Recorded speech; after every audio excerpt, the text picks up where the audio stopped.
Hello, everybody. It's Laura Eisenhower. I have a really neat roundtable planned with some really amazing women. We've got Susan Walter. Amber, how do you say your last name? Tanguma. Okay. And Beth SoulFire. And this is about near-death experiences. So I'm going to read a little bit about them before I ask questions, but thank you guys so much for joining me. Happy to be here. And the reason I say the word neat, which I didn't really plan what words were going to come out of me initially, is because I think people have always been curious about this kind of thing. These are the most profound stories that I gravitated to, in my life and growing up, and have been through a lot of crazy experiences close to death. But there's something really extraordinary about what you guys have to bring and what you've done with all of it, like who you are today after going through all this. And as people are facing a lot of fear on the planet, fears of death, losing loved ones, and just how we process that, I'm really grateful that you guys are here to talk to us about this from real direct experience and really stepping into your role as powerful, powerful healers that facilitate healing, of course, because that's really what, healers do. So let me tell you a little bit about them, and then they're going to tell us a little bit about the event that took place that led to the near-death experience. So we'll start with Beth. Beth SoulFire is an intuitive alchemist, teacher, holistic guide, and the founder of SoulFireAlchemy. She came to know the truth of our multidimensional being and living light consciousness after a sudden severe illness and near-death experience, which completed her initiation as a shaman through SoulFire, a walk throughout all space, all time, and all dimensions. She uses every particle of her experience and training to help you heal from trauma, deeply reconnect with the natural world, reclaim your authority and sacred sovereignty, and reunite with your higher self and ultimately oneness. So then we have Susan. Susan is an intuitive visionary artist. After near-death experiences as a child, Susan was given the ability to see into the angelic realms, allowing her to see the angels in their purest light form. She uses this ability to draw your angel's portrait and relay messages and insights from your angels. And then we've got Amber, and Amber was pregnant with her second son and everything went fine. A few days later, she had a terrible headache and ended up going into the ER, and she couldn't see. As I couldn't see it so bad. Okay. She was rushed upstairs and told that she had postpartum preeclampsia and had a blood pressure of 190 over 130. They couldn't get it to go down with medicine. Their machines broke. The doctor came in and said that they had to do what's called magnesium treatment to flush her organs and try and prevent a stroke. That's when she went into a weird state, and for the next half a day was in and out of visions. She was able to go home 3 days later, but had some existing health issues for a while. A lot happened in that time, and she was guided and healed. And she healed from actually, her brain was bleeding. She had dark visions and very beautiful light. Angels and God. The messages that were brought back to share is to live here and cherish family and each other. Love is number one, heaven on earth in each person's heart through being healed. Yeah, wow. So my gosh. So there's a little bit in each of your bios about the near-death experience. And so I know these are stories that could go on, and it's not an easy thing to summarize. So in your best sort of words, how can you, kind of describe it a little bit more, take us a little bit more into it in the severity of, what you were dealing with, and maybe the entry point into, where it began to take you and sort of the afterlife respect of it. And I don't know who's feeling ready to go first. It's really hard for me to choose, but anybody want to take that one first? Okay, if nobody wants to say anything, I'll start with you, Beth, if that's okay. And we'll just go around the circle here. And yeah, tell us a little bit more, because you were in a coma and on life support. So yeah, like what sort of led up to it? And before we go into the experience of the, being not in this world anymore, we'll just kind of start with what actually happened. Oh, goodness. That's the tricky part, I think, about telling a near-death experience, is that what leads up to it sometimes is longer than the story itself of the near-death experience. But yeah, I started having some health issues that year prior. This was back in 2012 when I started getting sick. And I actually got put in the hospital on January 9th, 2013. And the health problems that I had were nothing that major. When I went, the one time that I went to the doctor over anything, which wasn't even remotely related to the reason I got put in the hospital months later, there was nothing wrong. I mean, there was something wrong, obviously, because I went to the hospital. But when they took blood, they couldn't find everything. Like all my blood chemistry came back normal. So that's just kind of a quickie on the background, because I could go into more, but for the interest of time, you know, I won't go too much into that. But my loved ones came home and found me having convulsions, and I'd been having seizures apparently that day. And I talked to my mom that day, and I talked to my friend Sherry, and you know, I have a brother named Brian who passed away when he was 19, and I was 12, and apparently I was telling them that I had to go see him, that he needed me. That's something I didn't get to talk about when we discussed it earlier, but I was pretty insistent that that he needed me or I needed him or something. I don't really have much of a recollection of that. So a lot of what I'm getting ready to tell you about what happened to me is knowledge that I get from family and friends, because I wasn't there. I don't remember having seizures, you know, obviously. But from what I understand, I had about 4 seizures-ish on the way to the hospital. By the time I had gotten there, I'd fallen into a coma. And I was actually in a coma for 5 days and on life support for 2 weeks, as you mentioned.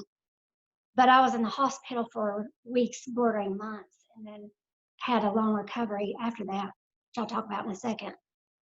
But I had 21 IVs in me. I had tons of medications going through me to keep me going. I even had medicine to keep my heart going. They placed me on a ventilator and a feeding tube. They were coming in every 4 to 6 hours to take blood because they couldn't find out what was wrong with me. And they ran every test that you can possibly imagine, every toxicology report, every kind of pathology report that they did, everything came back negative, everything. And this went on and on for weeks, that they kept trying to figure out like if I had any special diseases or anything like that. But I had multi-organ failure. So my kidney shut down, my liver shut down, my lungs collapsed basically, not fully, because, you know, obviously they're working. My intestinal tract shut down. And yeah, I mean, I just, in the coma, apparently after the first few days, I was unresponsive to anything. But the last day or two that I was in the coma, I was unresponsive to everything, including pain. They couldn't even apparently get me to respond to anything. But anyway, so as I was apparently, you know, my fiance at the time, he said to me, you know, if you're gonna live and pull through this, we need a sign. And he left. And every single day, you know, throughout the day, all the medical professionals kept saying was that she's not gonna pull through this. You need to be thinking about when you're gonna take her off life support. And they wanted that to happen the night that I got to the hospital. They didn't even want to keep me on life support. That's how much of a goner I was. They kept, after hours of being wherever you go, and they take you straight into the ambulance and you're basically dead. After hours and hours of trying to resuscitate me and figure out what was going on, I mean, I don't know. I can't even imagine being in my family's shoes when they came back in the room and said, okay, you can come back here now. And this was like hours later, probably 7 hours later or so. And they say, well, she's not going to make it through the night. Do you want us to take her off of everything now, or do you want to call her family, like her immediate family, and have them come in? And yeah, it was pretty rough. So of course my parents were like, no, you know, keep her, whatever you're doing, keep her alive until we get there. So they lived like 2 hours away. And anyway, so kind of moving forward from that, you know, I had at one time, not before I left the hospital, but you know, during my recovery, I had up to 30 different diagnoses, and all those were guesses because they had no definitive evidence to really back up one diagnosis or another. So yeah, that's basically that's what triggered me, you know, and Right. Gosh. you know, who knows exactly when the near-death experience itself occurred, but I can tell you that it felt like, and we'll go more into this, I know, because you're getting ready to ask this in a moment, when I first started being pulled into something that I remember being this near-death experience, it was like being in water. And so I kind of always thought that made sense given the fact that I was on a ventilator, and they actually left me on the ventilator for too long. And that caused more damage to my lungs, and caused me to have like COPD. And I mean, I don't have that stuff now. Luckily, I don't know, you know, we could talk more about that later, but yeah, I really put myself to work trying to heal myself after I came out of it all because I didn't have time to waste. And so anyway, I know we're here to talk about Oh yeah, we'll get back to just the next level of all of it, and it's incredible to be that close. And yeah, so Susan, you want to tell us about your what triggered the near-death experience, and then the next we'll go, you know, into the So actual. mine's gonna be a little shorter, partly because I was 4 and 6 during my experiences, so I don't remember the details, and to be honest, my family will not speak to me about it. This is like, yeah, it's the skeleton in the closet that nobody talks about, and I don't really know why. But from the reports that I have read and what I remember is what happened was I had ruptured hernias, and I'd had hernias also removed at ages 3, 5, and 7, but I had ruptures both at the ages of 4 and 6. So I had life-saving surgeries. You know, and during one of the experiences, I do remember vaguely being at home, laying on the couch, had a very high fever, and it was summertime, and there was a blanket on top of me or something on top of me, and it just felt so heavy that I couldn't move. And this was at a time when doctors still actually came to our homes. The doctor actually came to the house. Then my parents and he both went into the next room, and we're talking, yeah, and all of a sudden I'm like up at the ceiling looking down at them, and they're discussing, you know, he's gonna take me to the hospital, or if my parents are going to, because I need immediate surgery. So you were out of your body observing all this. Yeah. And then the next thing I know, I'm someplace else. If you want to go into the experience we'll part go later. there next. But yeah, somewhere else, as in not waking up in a hospital, but somewhere else as far as like multidimensional. Yes. Yes, we'll definitely go there next. So thank you for sharing that. What about you, Amber? What was the trigger that put you in a near-death experience? I know we talked about it in the bio, but anything that I didn't share in the bio that you want to tell us about that experience? I guess a little more, I felt there was something wrong during that pregnancy, and I had midwives actually, but they were in a hospital for this child, and I had let them know, but I mean, I knew there was something wrong, like I just felt something off about my body, but like they did tests, couldn't find anything, and yeah, so I didn't feel right anyway during the pregnancy. And then, yep, so I delivered fine. The delivery went well. And after I was 2 days in the hospital. And about 2 days after that, so 4 or 5 days later, that's when I went in. I was just really tired, not feeling right. So I knew something was off because I don't take naps. I'm like, I don't really sleep much.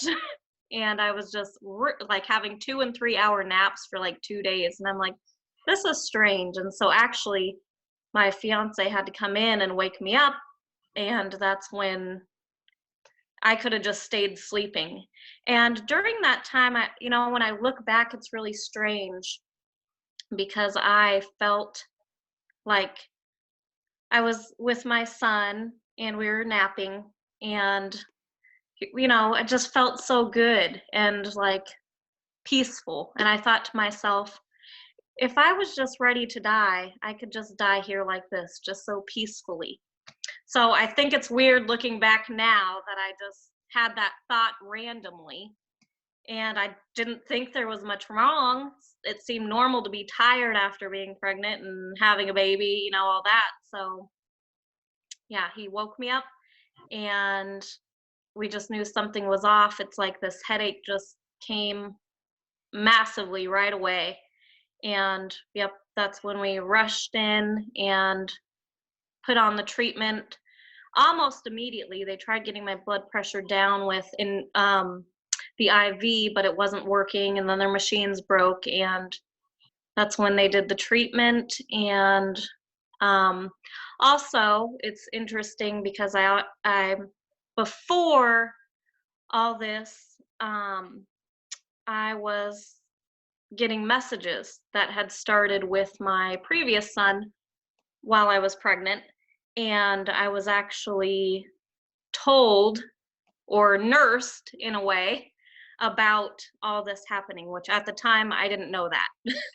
It was later on afterward, looking back in my journal, reading things and seeing, wow, I mean, they told me what to do to prevent or help all this, and that there was a lessons to be learned. And so that was really interesting too. But getting back to the near-death part, and pretty much the rest, my brain was bleeding. I was guided how to heal it, and that was a whole nother story I'd probably go into later when we talk about that more.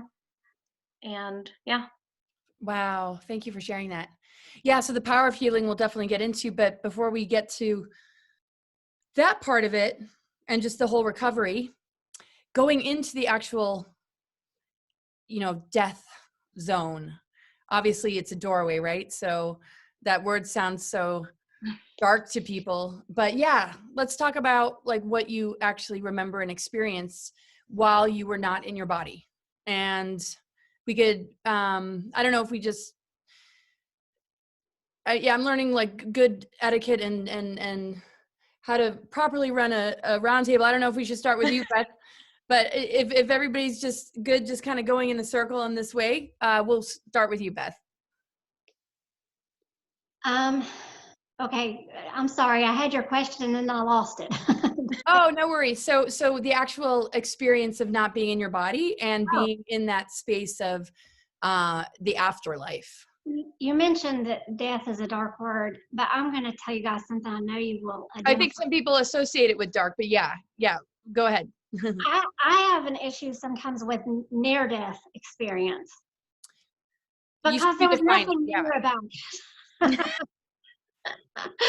It was full blown then. Do what? It was full blown. Yeah, I mean, sometimes when you're just dead, you're just dead. I mean, it's that for me. I've had, and I think we all have, certain spiritual experiences that is very much near-death like, and that we have an outer body or an astral experience or whatever. But anyway, so I was telling you that mine it revolved around water in the beginning and in the end. And this makes sense in a way because one of the things that I didn't mention is when I was in the hospital, I gained 31 liters of fluid. And, I don't know. For me, it just felt like it wasn't a feeling because, you can't really put feeling into it. But when I first felt this pull, I guess you could say, of course you're in a space of unconsciousness, but then I felt this pull into an ocean. But, you know, I've never really been deep diving or anything like that, so I don't have experience with which to talk about this. One thing real quick, Susan, I wanted to say too, is that I understand you not having the ability to talk to your family about it. That's something I spoke with Laura about a little bit when she did my interview, that sometimes we're in that position of not even being able to express. And the thing with water too, as I was coming out of the coma, I was pulling all of that intubation in me out, and it damaged my vocal cords, and it damaged my swallow reflex, and I couldn't even drink water. I couldn't have anything food-wise, but I could have like thickened nectar. So, you know, those are things that you don't take for granted after that ability is taken, and just basic abilities are taken away from you. But anyway, so I was pulled into this deep ocean, and it was like being pulled down into this darkness of a cavern almost. And then the water sort of left, and it was, I hate language, by the way. This is my biggest barrier in talking about any near-death experience or really powerful spiritual experiences, because I feel like human language is so grossly insufficient Oh, to I speak hear, to yeah. everything that we Yeah. go through.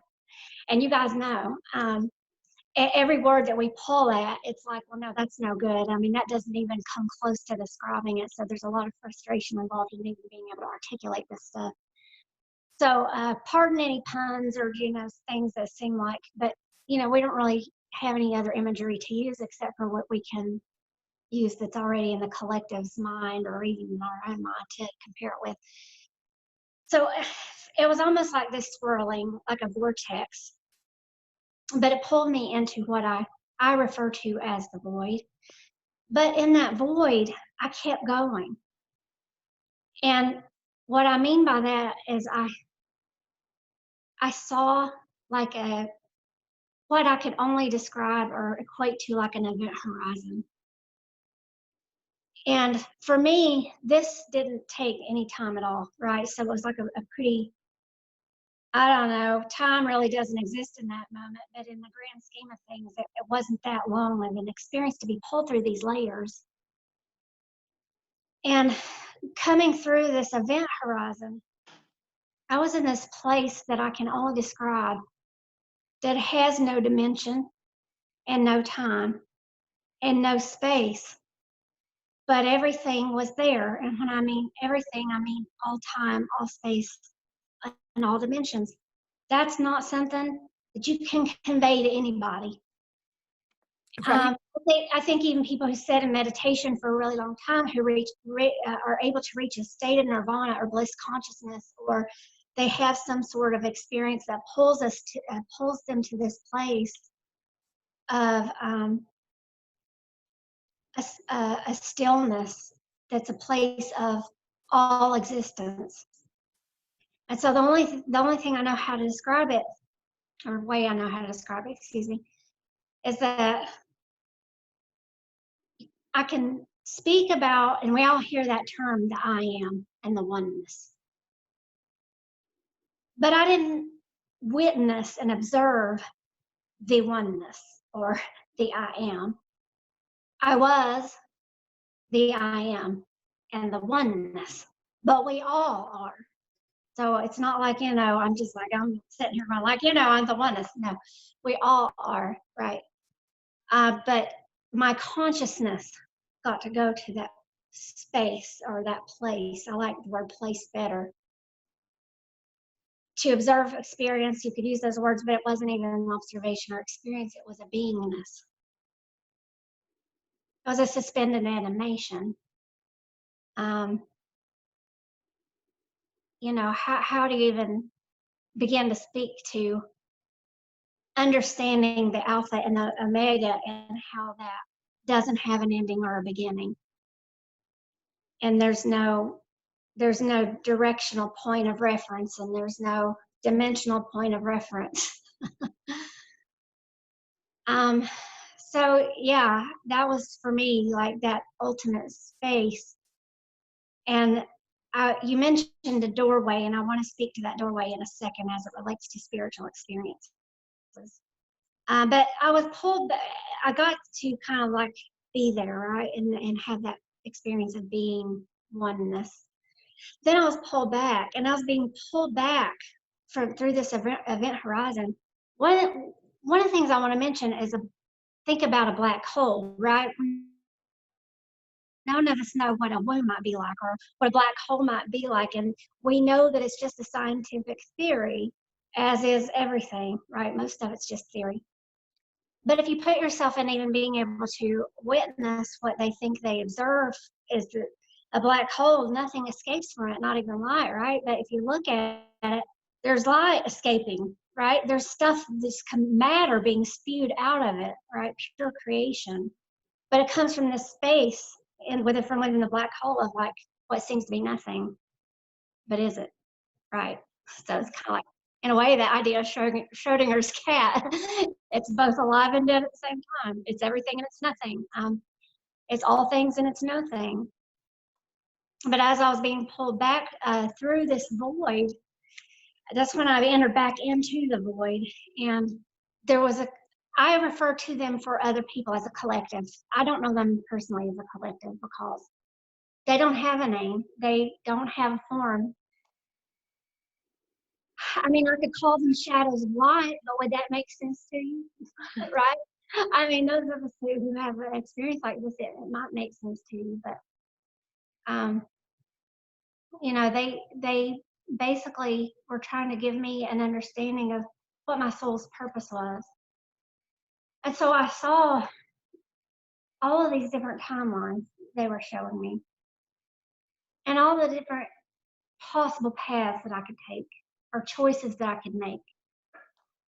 And you know, when you see the result or the outcome of other timelines in which you say no to this calling, that's not something, if you have any I don't know what the proper term would even be. I don't like the term a moral compass because that, you know, would suggest something that I'm not trying to necessarily suggest. I guess I felt like I had this responsibility, but at the same time, I knew that I made an agreement to come here and do this. And so I think the reason they showed me all these different timelines is to get me to understand the importance of for me and for whatever it was that I needed to do when I came back. And you didn't want to go back, right? Do what? You didn't want to go back. I think you mentioned in the interview. I didn't, at that moment, I didn't know because I didn't know what I was going to be going back to. I had no idea. Right. You know, when I did get back, I didn't want to be back because I'm back in that body and it's destroyed. It's been annihilated pretty much. And I couldn't move. I mean, I literally couldn't move. I had so much fluid on my body. And I remember one night, this was like several days after I came out of the coma, and they put me in a step-down unit. And I remember that room having no windows, and it was so small, and it was like these cinder block walls, and everybody had gone home, and I had nobody with me. And I remember trying to move, and I couldn't. And I was pressing the button, and the nurses come in there, and they're like, "Where do you think you're gonna go?" My whole experience of the medical side has been pretty cruel. You know, I had no way to talk if I had wanted to talk because I pulled that innovation out of me. So I couldn't speak. You know, and they tried to basically treat me like I was a crazy person. And I couldn't convey to them that I just wanted to see if I could get out of the bed and to stand, and I wanted to understand what was happening to me, and I had nobody to explain what was happening to me. In the same way, I had nobody really, even though the collective I mentioned showed me these things. There was no guidance in that about what I just witnessed or saw or came through. And there wasn't a whole lot of guidance about that when I got back into this body. The only thing that I was left with was, well, here you go. You've got a big task, heal. And in my mind, I couldn't heal with the help of the professionals because everything they were trying to do was to kill me. And, I was on all these different Wait, medications. everything they were trying to do was going to kill you, you're saying? I felt like it was killing me because they had me on like 37 different ridiculous medications. I mean, who even, and most of them, not most of them, but there was like 3 of them, they said, you'll die unless you take these.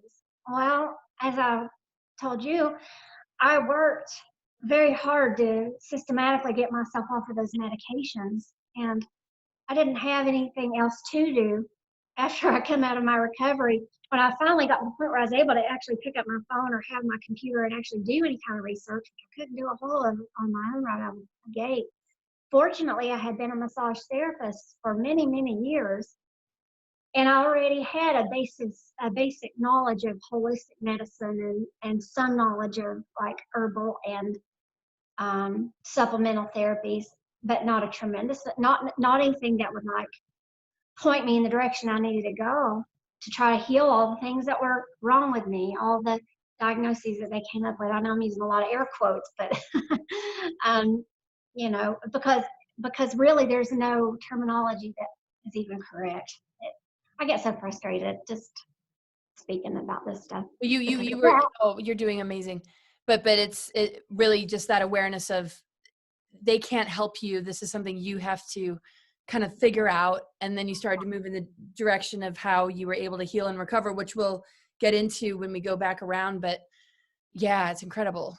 And this is what we're up against in the world right now. And this is why this interview is so timely, because there's a lot of what we're being told, but then we have that inner voice and we have our own internal guidance, and we're learning to step into that awareness of self and what really works. And it's not to say that all doctors or the whole medical industry is flawed, but I think people get my point and what you're bringing forth, from a real true experience. So yeah, Susan, where were you taken? Do you have any memories of going into the sort of afterlife?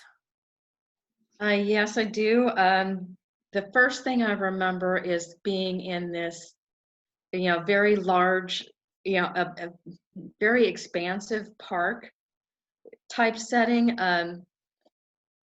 The trees were just, they were just massive. Now we'd probably equate them to something similar to the redwoods.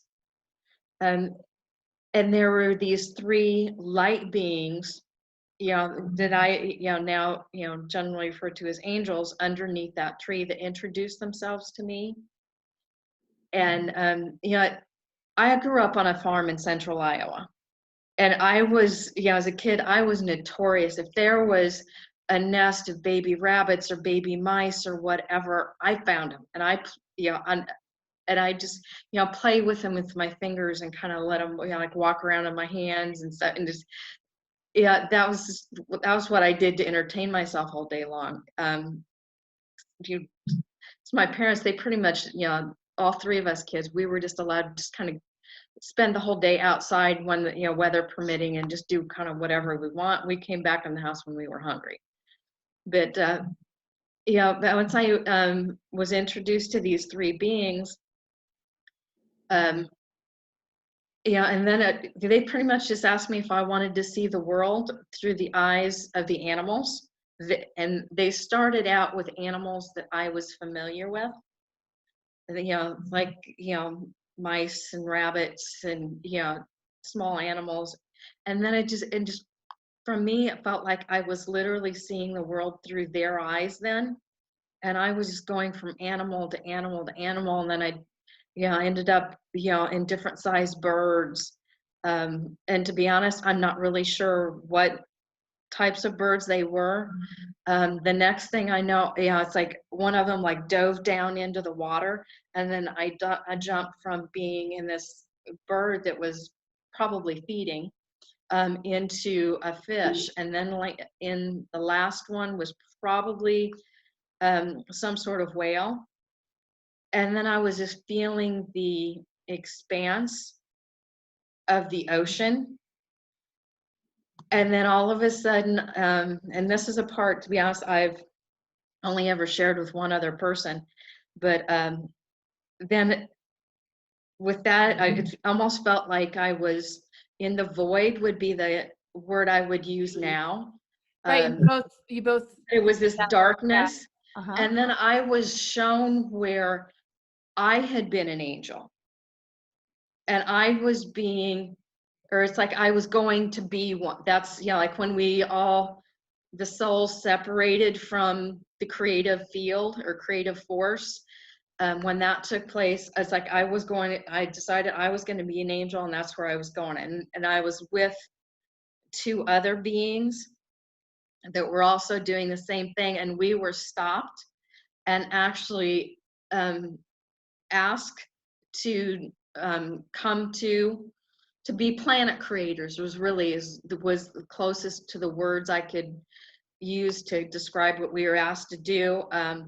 And we were shown what it would be like no matter which choice we took. You know, if we chose to be angels, what things would be like. If we choose to incarnate, what it was going to be like. But of course, you know, you don't really fully understand it from that perspective. But I obviously chose to come here. The other 2 beings did not. They went on to go into the angelic realms. Wow. So maybe anybody can jump out with an answer to this, or, you know, you're still in the flow here. How would you kind of describe it as different than like a dream? Because some people have very lucid and vivid dreams. What made it feel different than a dream? Oh, that's a good question. And Beth and Amber too, if any thoughts. I know I'm like, God, if I wouldn't know how to answer it, probably, because they're so similar, really, you know? Yeah, you know, to me, dreams there's just a flow to them that is not, yeah, their dreams can be very choppy, where you can literally be, you know, in one place with, you know, people doing one thing, and all of a sudden you're someplace totally different doing something different. And that there was much more of a flow to this is one way I would describe it. Cool. Yeah. How about you guys? Yeah, I felt like I was still present, unlike a dream, like I was still awake, you know, awake, aware, but in this kind of state. Yeah, it almost feels like you have maybe more control. Yeah. In a way than like in a dream, you're just bouncing around and none of it makes sense. For me, it was extremely vivid, and not just vivid, but I don't know if dynamic is the right term, but what Susan was saying really speaks to me, because you know, dreams can be kind of like you're here and you're there and you're here and you're there, and sometimes there's no rhyme or reason. This was like, I wish I had some terms. Like I don't know. Yeah. Like a story playing out in a way. Right. I mean, it's Like real direct. together. I mean, it's something that, like, dreams are easily forgotten. I mean, this seems like a visceral like experience, and you were very, very present, and you were there. And I know one thing that I can say to that is that, well, it's okay. So like in dreams, I've had experiences where I can be emotional, right? I'm not saying that emotion wasn't there where I was when I had a near-death experience, but it didn't run through me. Like, as human beings, you know, when we're in our meat suit, as I call it, we have emotions that affect us in a very real way. And it's not that the emotions or the experience of that emotion wasn't there, but I didn't experience it in the same way that I did as a human. I don't know if that makes any sense. Like, you guys know what I mean? yeah. It's not that you're not a human being. I mean, I didn't lose my consciousness, my conscious expression as Beth completely. It was there, but it was that experience of being that all, that everything. And so in a way, it's not that it was removed, it just, the charge wasn't there. So where you might be overwhelmed by having that experience and just not know how to process it, or it's overloading your circuits, it was like being given all, like, if you can imagine the overload, but it's at the same time being discharged, and it's very fluid. It's like the spectrum is so much more open on, yeah, I mean, it's a Yeah. multidimensional thing. Yeah. But it's also very comfortable. I almost felt like home. Yeah. Nice. Yeah. So Amber, we'll kind of, yeah, I know that I could be on the line with you guys for hours and hours. So we'll have to do more. But Amber, yeah, tell us about what you remember when you weren't really in the physical realm anymore. Well, mine started, so I was kind of in and out, and then I kind of went in, out or in, I'm not sure how you'd word it, but I kind of went in that space, and that's when a lot of those things started playing out. I was first greeted by, yeah, angels, but they're not like what you think of in books and stuff, like light. Yeah. Like, yes, they're like light. Mm-hmm. And then some past loved ones who I'm not even sure who some of them were. Actually, some was my fiance's family. And the light, and they were just like kind of over in the corner, and I saw all these kind of light beings and past loved ones. And then I went into like this, it's like they were with me, like guiding me with me into this place where I actually had like these figures. They started to like kneel down and like put things, I don't know what it was, like offerings or gifts, I'm not sure, but they were like a row of these figures just going down this row and coming, kneeling, and then going and leaving, and each had their turn. And I was just thinking, I don't want to die. Like, I don't think I'm ready to die, but if it's my time, then I'm not sure, but I would like to stay here with family. And so that's where I call it like maybe a trial, or I'm not sure, but this is how mine played out. So they started doing these offerings or something. And then as that was going on, I started to go traveling, I guess. And like you say, Beth, it's so true. It's not like there's no space, time, or there's like nothing. It's just, yeah.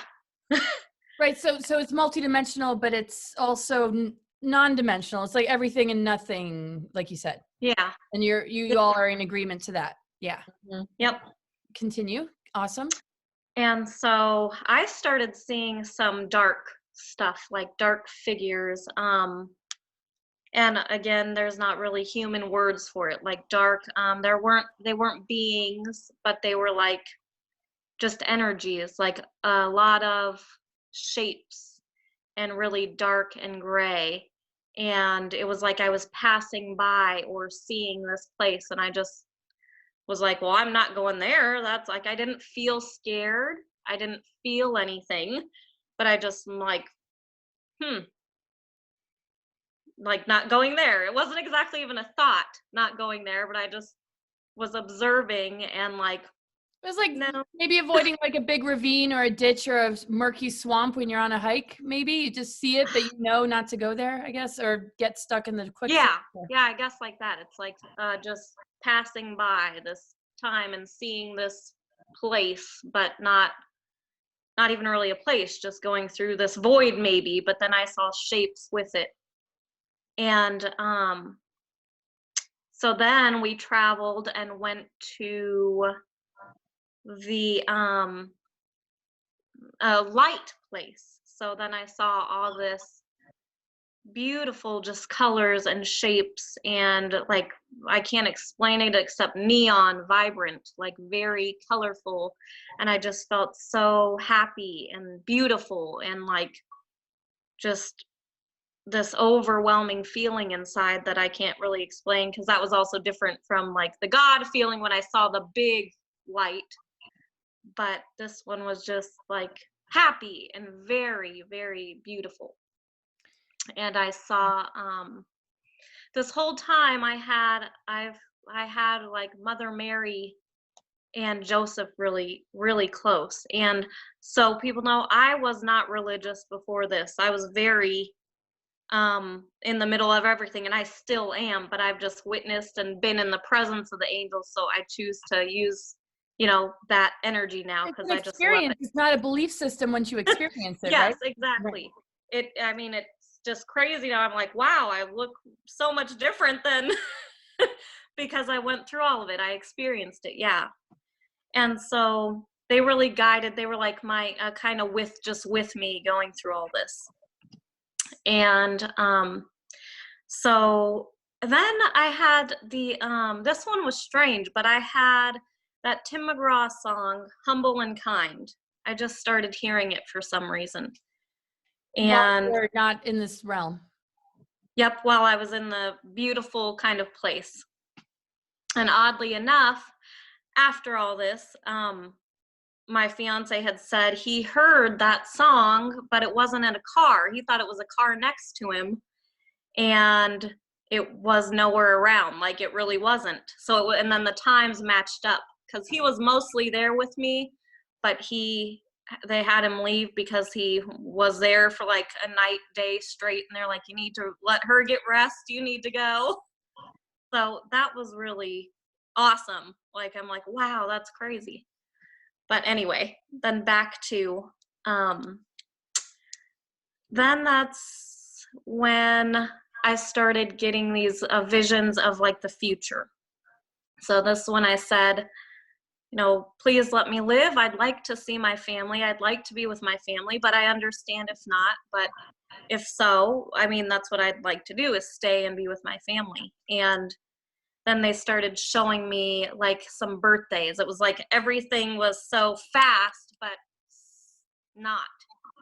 Like it Would you call that a part of a life review, maybe? I think so, yeah. Like clips. So I saw birthdays of the kids as they were growing up, and saw them like older. So, but that was being presented to you to make a choice, would you say? About whether you're going to come back in? Possibly. Okay, anyway, keep going with it all. I just wanted to just clarify. Yeah, it could be. See, some I'm still learning, I guess. But to me, I felt like I just kind of was like, well, okay, if that's what I get for wanting to stay with my family, at least seeing them, and I still have to go, then I'll just go, and I'll be grateful for what I got to see, you know, this kind of life review. So I felt like that was a big lesson too, just being grateful.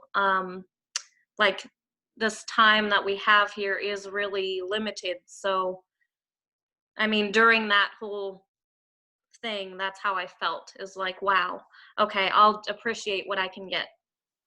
And then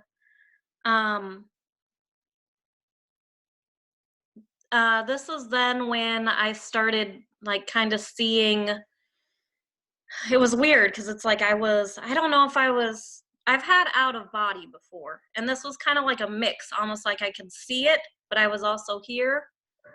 In my brain, the bleeding had started. Well, I think it had been there. And that was induced because of the blood pressure going so high? Is that how you got that? I'm not sure. I also had, my organs were failing, and that's why they had to do the flush to try and get them cleared out. So I'm not sure what it stemmed from. So maybe anyway, just all of that. Right. But you started to feel the bleeding at that point. So keep going. It's like I saw it and felt it and was like seeing in there. And so I think now it was Archangel Raphael, which at the time I didn't really know many of the archangels. This happened afterward that I found out and started realizing, but So I was just being like guided to like heal it. So I was just getting these like visions, like showing me myself like sucking it out, like sucking it, and then this like rag, which was weird, like just pulling it all out. And Wow, so I just sat there just like absorbing it, pulling it out. And it's like even though I was out of my body, so it was out of my body, and something was like helping pull it. So it's like it was teaching me physically, but not really physically, pulling it out and sucking it and saying, you can heal yourself. And so that's really when I learned more about healing ourselves. I mean, and after, like you said, I didn't want to be on medicine anymore. So I started learning a lot more about herbs and all that kind of stuff during this time, because I'm like not a medicine person. And so then was when I went into this light. So it's like the angels, but it was just so much brighter. So then I'm like, it was just like everywhere was light, and I was like nothing in this light. Like, yeah, I was nothing. And I was saying, well, if it's time for me, I can go, but I'd still like to stay.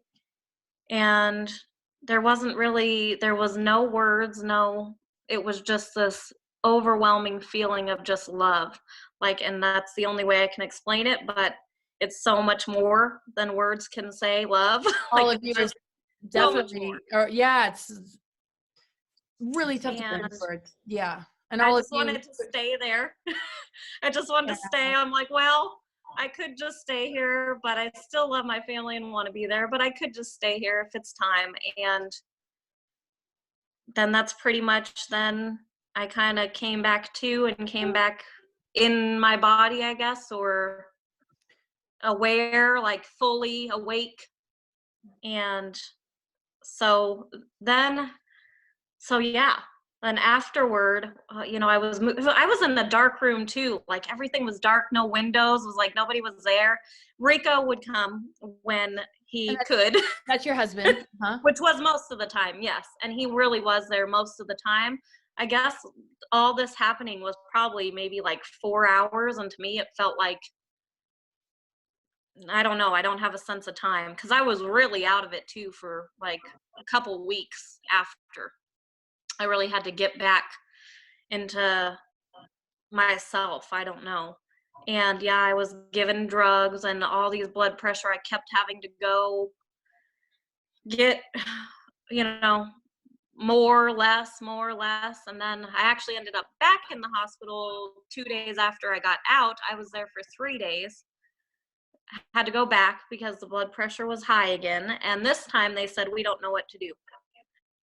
Like, we did the treatment. And so that was really kind of like, I was like, okay, now I really don't want to die. Like, now I really, I loved it, but you kept me for 2 days and I'm not ready now. But then so it was okay. Yeah, I'm okay. And I learned a lot about herbs and stuff like that. And I'm still on the learning journey of like actually getting in there and healing ourselves like I did. Like, I'm still trying to get more information, more people who are more professionals or whatever with that kind of thing. Cause I'm like, I know we can, I did it, but it's like harder now than it was then.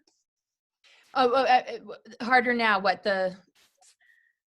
Just, I guess, getting in that mode. Like, then I guess I had to, I kind of had to heal and learn that. And now it's like I've got to put it into real life practice, and it's a lot harder than. But you guys are doing amazing, and you have a lot in common with the fact that you're all doing amazing healing work and session work with people.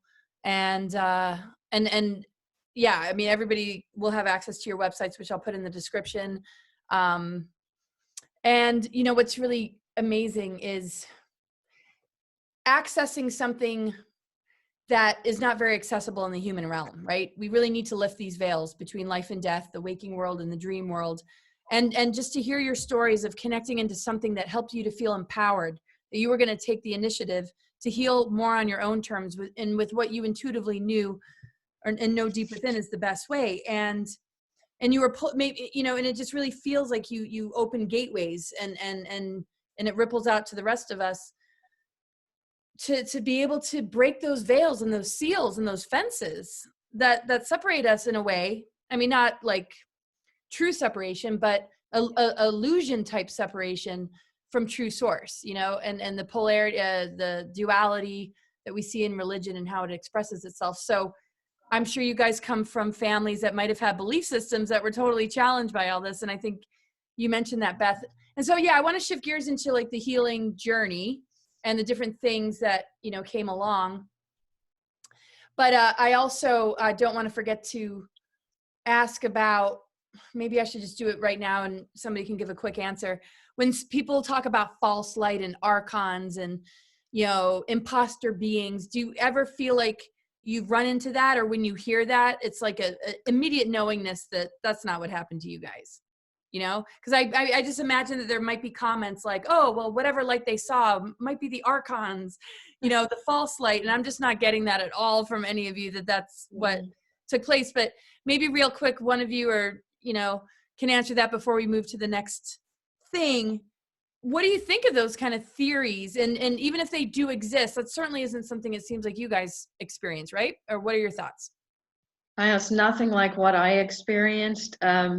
And I always kind of think that Robin Williams movie, What Dreams May Come, where you create, and I think we have where the imagination is a part of this. Yeah.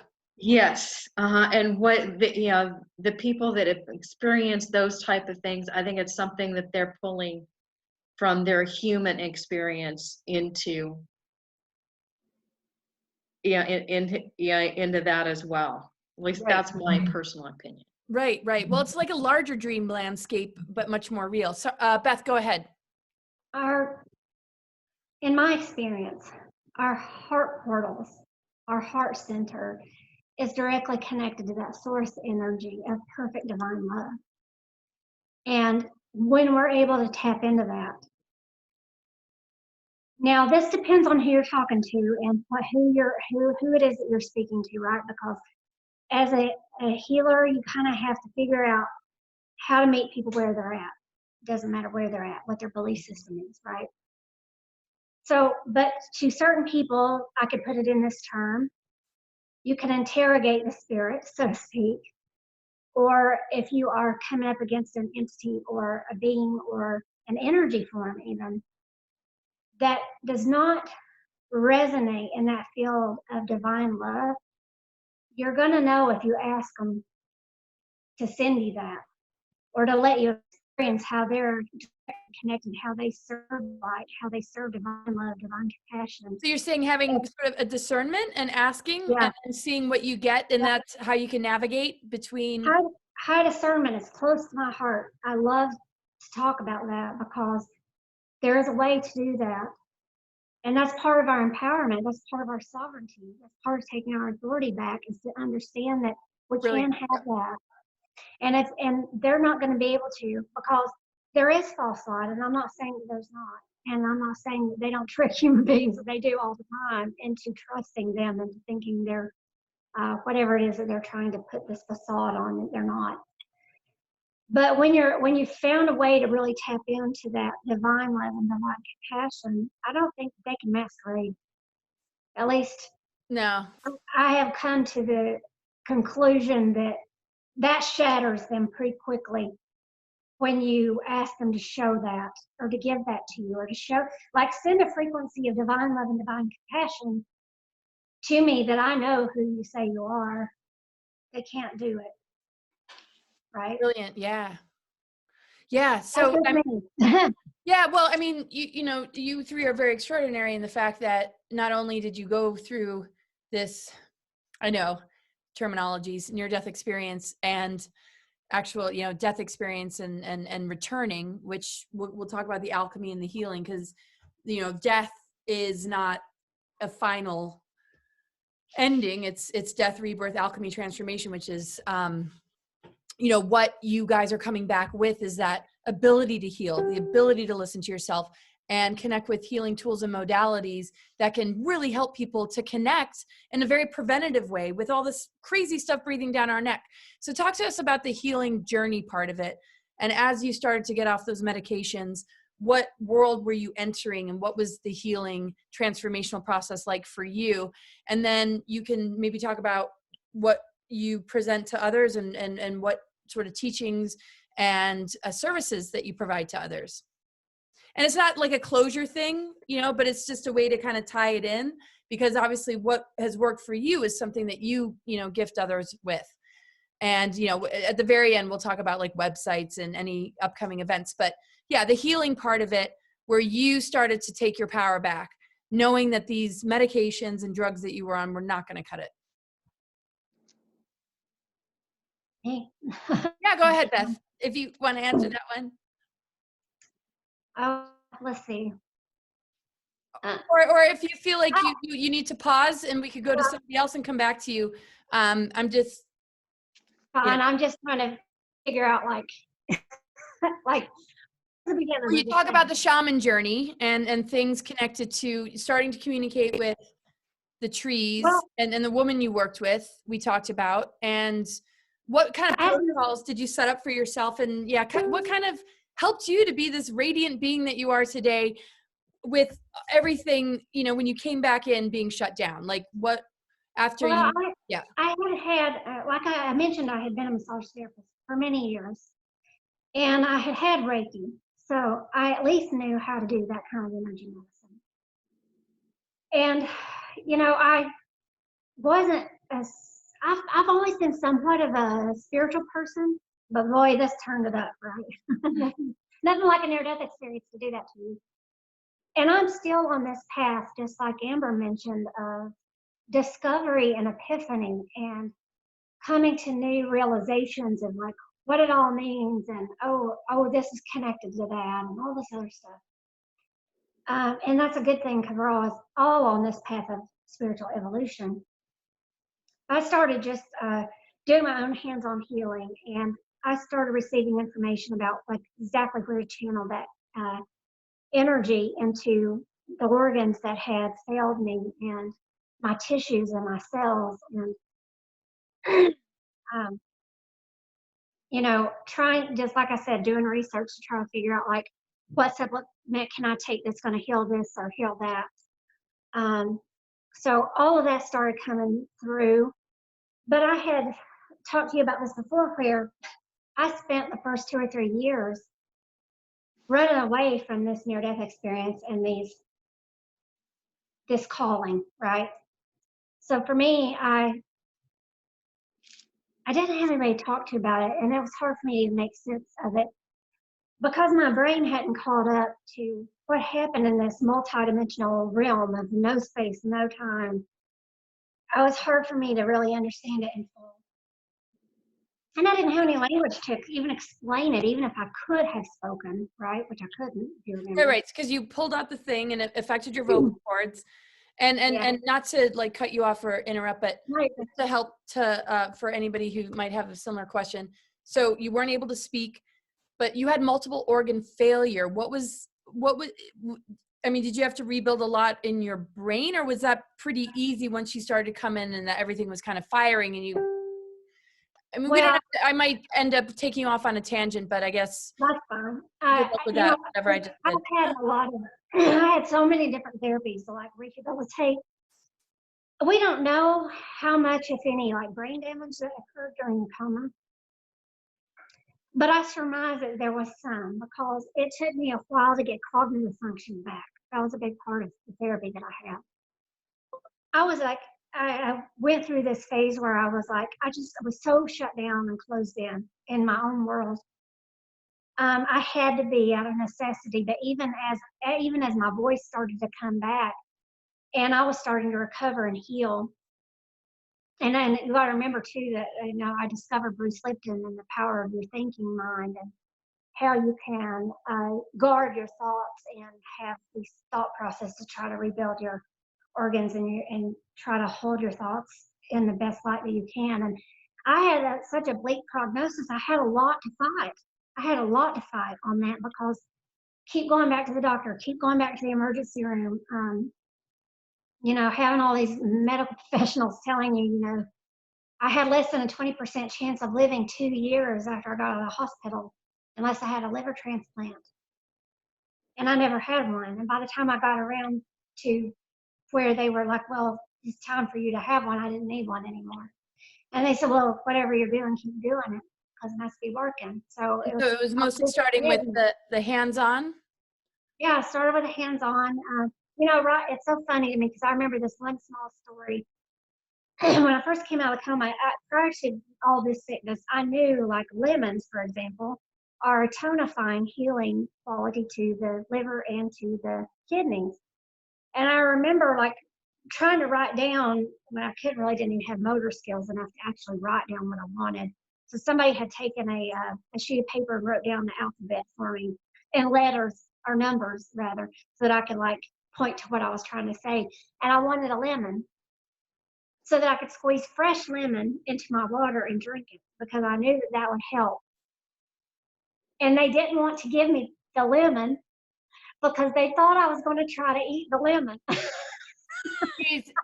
It's just like, they have no idea how brilliant and connected so many are that they don't even allow a person to facilitate their own transformation and healing. It's like you're literally up against a control force. Well, that's just it. They have their own brainwashing that they go through in schools to regurgitate all the information. Yes, and much love and forgiveness to that. Yes.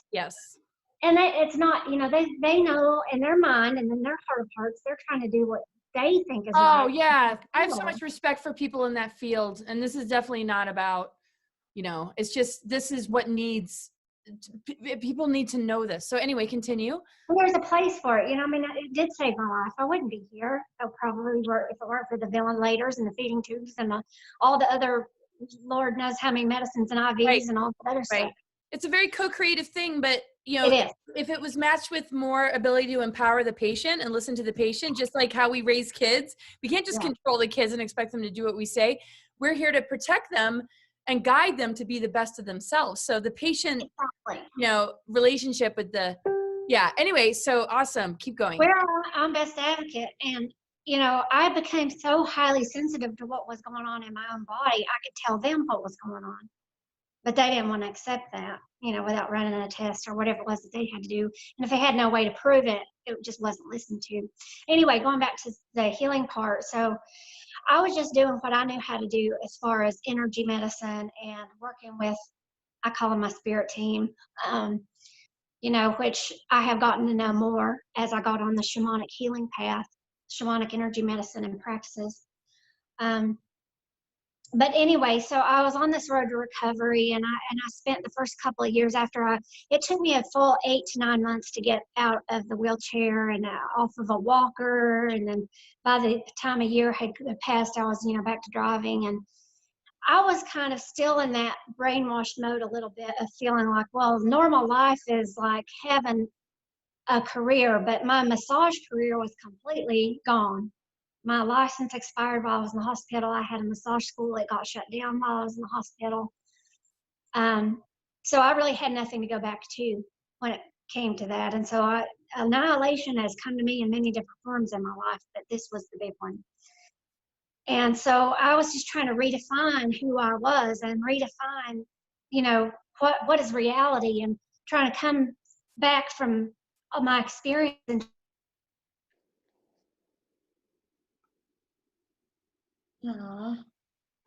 Uh-oh. Come on. She's frozen. I'm probably not going to edit this video, but anyway, we could segue and get back. Oh, there she is. Okay, keep going. Awesome. So I spent time trying to run away from this. And then, it's like I said, that collective, I don't really call them that myself, but they kept coming to me in my dreams and reminding me of what happened and reminding me of what I was needing to do and what decision I had made to come here on this earth to do. This is your sole purpose. This is what you're supposed to do. And so I had a little bit of an existential crisis with that, because it's like, why, I can't do this. It's sort of like, what are you asking of me? I can't do this. And trying to just sort of run away from it.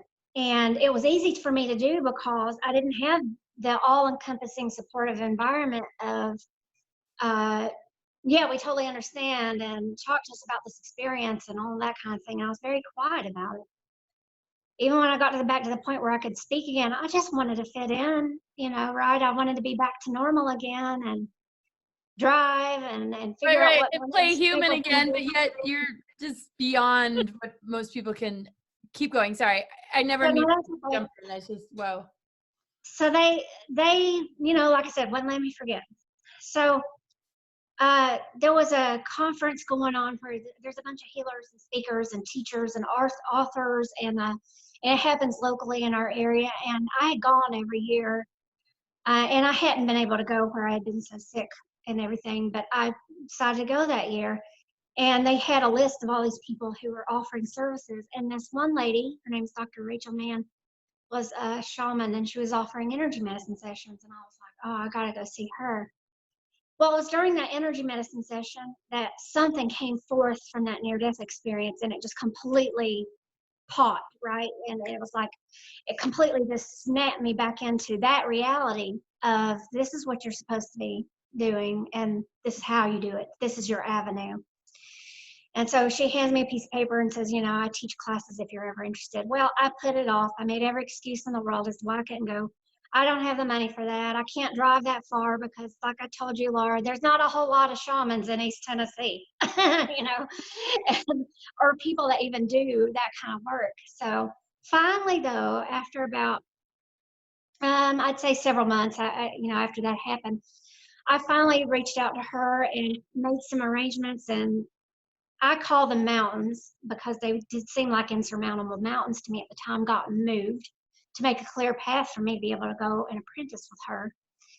So I started out on that healing journey. And as you know, you don't know this, but her path of shamanism encompasses her Peruvian shamanism and Andean spirituality, and also Native American spirituality. And also Buddhist traditions, because she grew up as a Buddhist. And so she kind of pulls that very those heart-centered practices into it.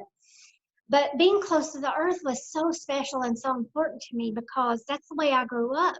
I grew up in the mountains of northwestern North Carolina, in the Blue Ridge Mountains, deep in the heart, like up on the mountains. And I lived down in the woods when I was growing up. That was my refuge. That was my place to escape, because the home life wasn't so happy, as a child. And so I pretty much lived out there. And so this allowed me to be reconnected with the natural world, to learn how to really resource myself from this natural world. And it made sense to me because it allowed me to reconnect my heart with the heart of Mother Earth, and my heart with the heart of Creator, great mystery, right? That still white magnetic light at the center of all things that Amber, you mentioned. And to understand this void and whatever else terminology we might use to refer to it, is the vast expanse of the open mind, this great oneness of which we are all a part. And it is truly the great I am of all that there is. And it allowed me to live and operate in this world and to heal. So I was going back in my life, in this lifetime, past lifetimes, and healing all these old traumas and these wounds that keep us all, right? They keep us all stuck in these places of fear and anxiety and panic and distress and limitation and belief that we're separate, right? These beliefs that we're different. And there is a very deep-seated thing in our collective minds that teaches us to fear what we don't understand, to run away from it, to turn a blind eye to it. Anything that's unknown, it's like, oh, I don't understand that. Shoot it, kill it, right?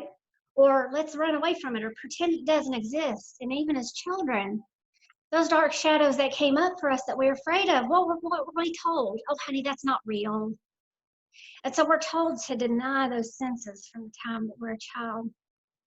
And shamanism was a path that just connected me back with all of that stuff and helped me to understand how to do that deep shadow work and how it can be your friend and a servant to you and to the collective and everybody else around you if you know how to face it with courage.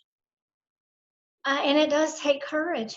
It takes a lot of courage for us to face the things that have been our trauma. You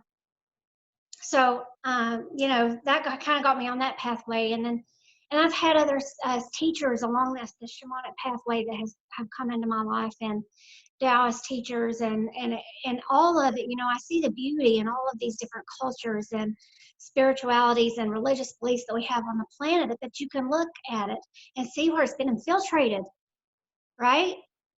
And they take the things that were meant to be these beautiful teachings and they thread them with this fear that keeps us stuck. Yeah, a judgmental God and damnation.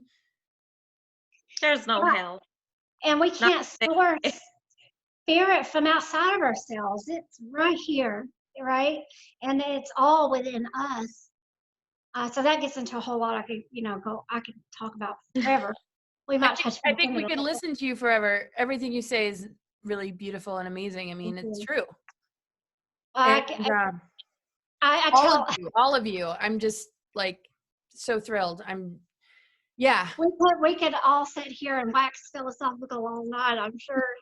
But it's so true. And it caused, you know, and then the worshiping of something instead of becoming and embodying, you know, those parts of our DNA that have been shut down. And these experiences that the three of you have had helped you to access those levels that are very closed off, which I kind of was ranting about, you know, earlier, that you all are addressing, and it's amazing. So we'll you know, pull it back around and also make sure that, you know, you guys all have a chance to share whatever, you know, you might not have been able to address with the questions that I've asked that you feel is important.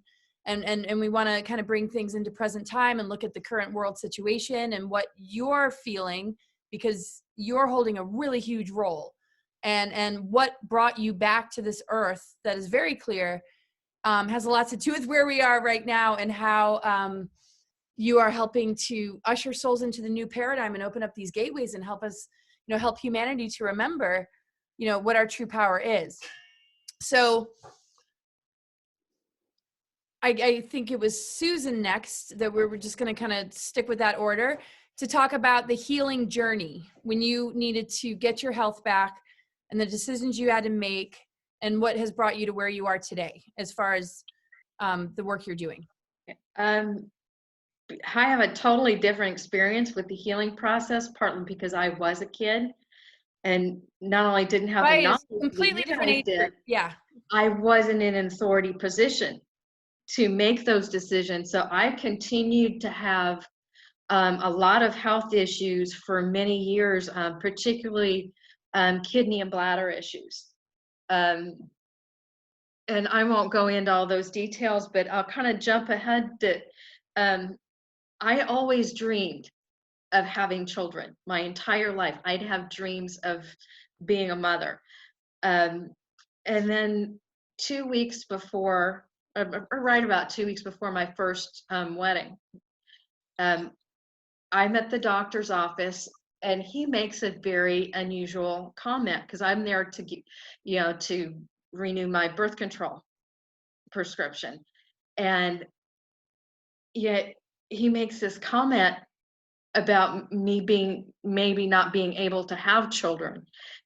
And so I go home and I ask my mother about this, and she tells me that after the second near-death experience or the second surgery, that they were told that I would not be able to have children. And then about 3 weeks or about 3 months after I was married, birth control pills started making me very sick, and I had to quit taking them.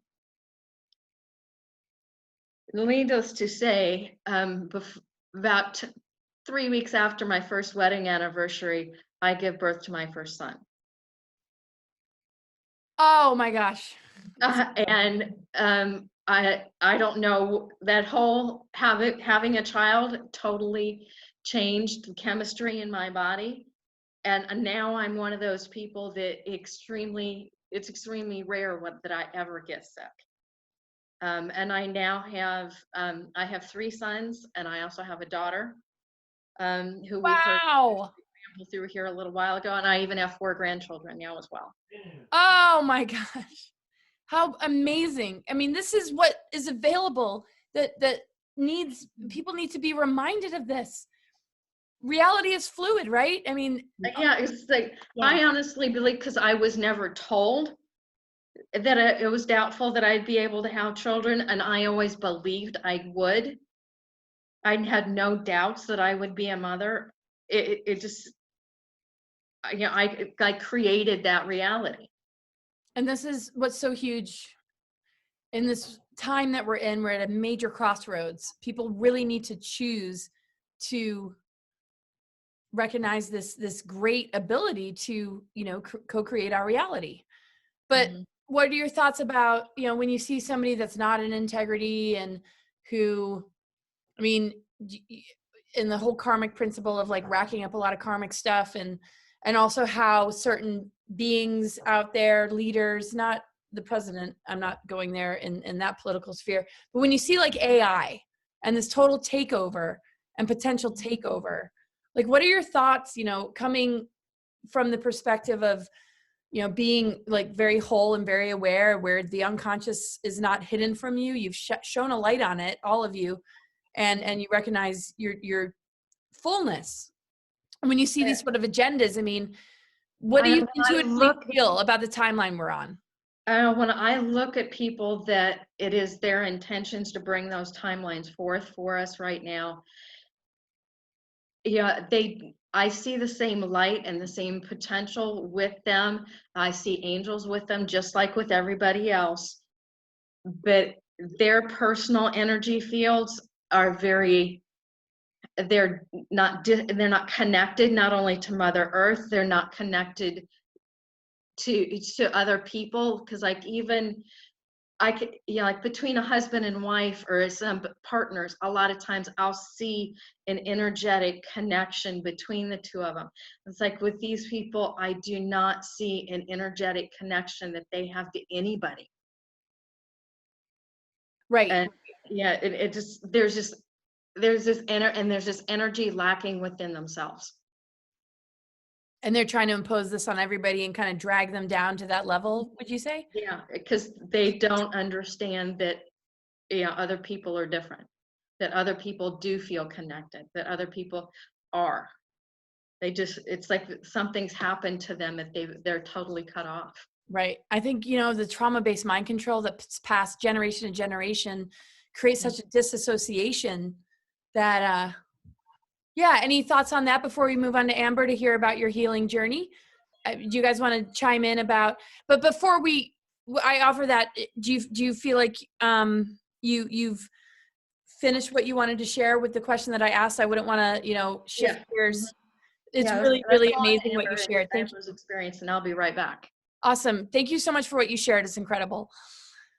Okay, so your guys' thoughts on AI. You know, you've had this incredible experience. You've allowed yourself to be empowered. You've taken on a healing path that has been, you know, self-guided and connected with your higher guides and your higher self. When you see these sort of AI agendas and things like vaccinations, mandatory, and this whole coronavirus thing, anything you guys want to share? And then Amber, we won't forget, you know, that you haven't answered the other question about your healing process, but any thoughts, you know, just to, you know, insert some of the stuff that we're currently dealing with. Any thoughts from either one of you about that? You could go first, and then I'll just roll into it after you. Yeah, Okay. yeah, it's like a big question, and so I apologize in advance. Well, I see a whole lot of power play happening, right? I mean, that's obvious. I think most people watching this probably know and understand that there's been a control aspect to the human race for quite a while. And there's a difference philosophies on it, because some people would believe, you know, in this loop of karma, and we have to keep coming back to the planet, right? A lot of people maybe are trapped even. Okay, in we're like having a bit of cycle. tech issues being able to hear you, but it's getting better. So let's just hope for the best. Keep going. So there's a lot of people that have maybe a belief that we're trapped in a karmic cycle. Not maybe everybody, but that's one way that they keep humans subservient to their agenda or whatever. They have chosen to cut themselves off from source. They And go made into their that choice. AI timeline, right? So it comes down Right. to choice, right? Yeah. And free will is an aspect of that. So, you know, I Right. So guess if you're unconscious and you're blindly being led into it, that's a lot different than being aware and saying no. And sorry, I didn't mean we're to interrupt. talking It's just about our connection is not as great. So go back a little bit, but would you say you agree that the unconscious humans that are really following anything that is presented to them, what they experience in these current times are going to be way different than the ones that are awakened, and that our frequency is holding something that AI can't touch? Is that kind of what you feel? 100%. It's as we talk about the organic ascension timeline a lot, right? There are divine blueprints in that. There's a divine blueprint that lives inside of us. I don't think that's anything that can ever be copied. I mean, I know that they're trying, Yeah. and it's not something that can ever be replicated. Not truly. One piece of information that I would like to convey, that the way that I see things in a way is that if they go directly to source to get their energy, they're going to be transmuted back into source. They don't want that, right? They got their own agenda for whatever power they've agreed to or whatever agenda they're serving. And they have to use a human being, right? Or they use it could be more than just the human race, we don't know, as a power source. The way that they get to us is to get us triggered into this mind programming, this mind control that keeps us locked down into these lower energy centers, right? So you can even look at it in terms of the chakra system, where we're locked into the lower octaves of the fear, anxiety, or we're just made to believe the illusion, the smoke and the mirrors that they put up for us. And that allows them to keep us triggered so that we are giving them that food, right? We're giving them that anger, or the, not that there can't be righteous anger, but we're giving them our, giving up our power because we're giving into the fear and giving into feeling like there's a scarcity and that there's not enough, and there's panic and anxiety and depression. Right. The survival chakra, the fight or flight. Yeah. Yes, absolutely. And so you look at that first, second, and third chakra. Well, they can use that energy in us to take our life force away, and that's where having this innate wisdom comes in. As if we can help people understand where their power lies, that they can take that back, that that's a choice, that they don't have to live there, then it completely changes the status quo.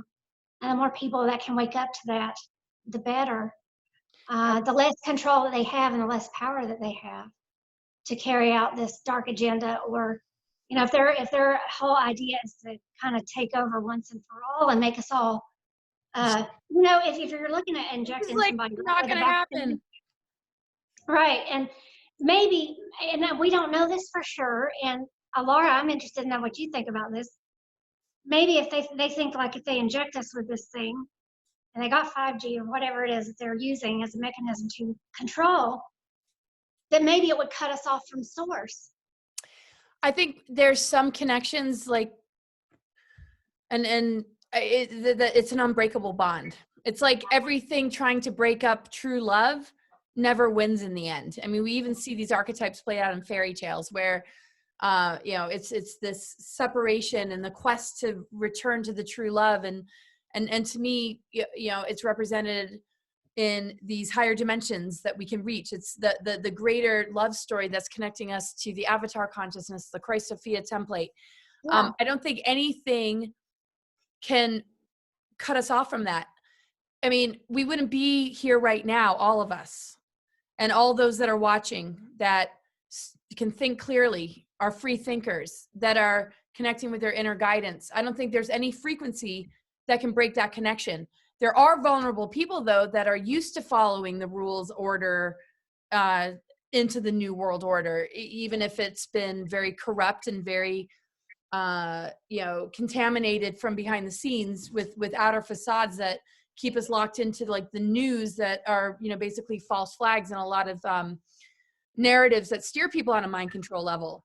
Those are the people I feel we should worry about. And that is what your guys' purpose and role is. And many of us are here to hold that override frequency, to invite people to not limit themselves and have those parts of their chakra system like harnessed and used as a food source. So, people are having abduction experiences with grays, and that's still a part of the larger picture of the oneness field. And yes, I think humans are at a crossroads where they can become more genetically modified and more compromised. But, there's a choice right now to say, I'm going to reclaim my sovereignty and be a free thinker and connect with my own internal guidance. And that to me is the gift that you guys are bringing.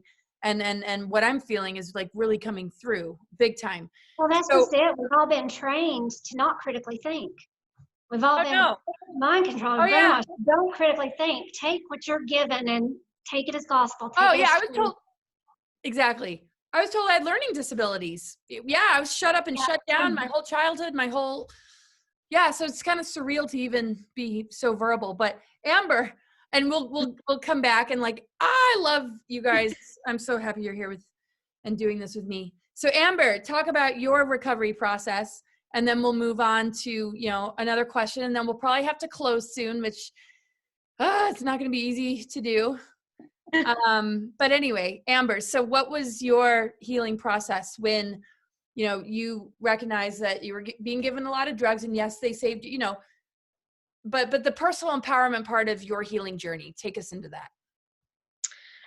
So that, I also, was just trying to get off all those medications that they just kept upping doses, because I'd go back with high blood pressure again, go back with more stuff.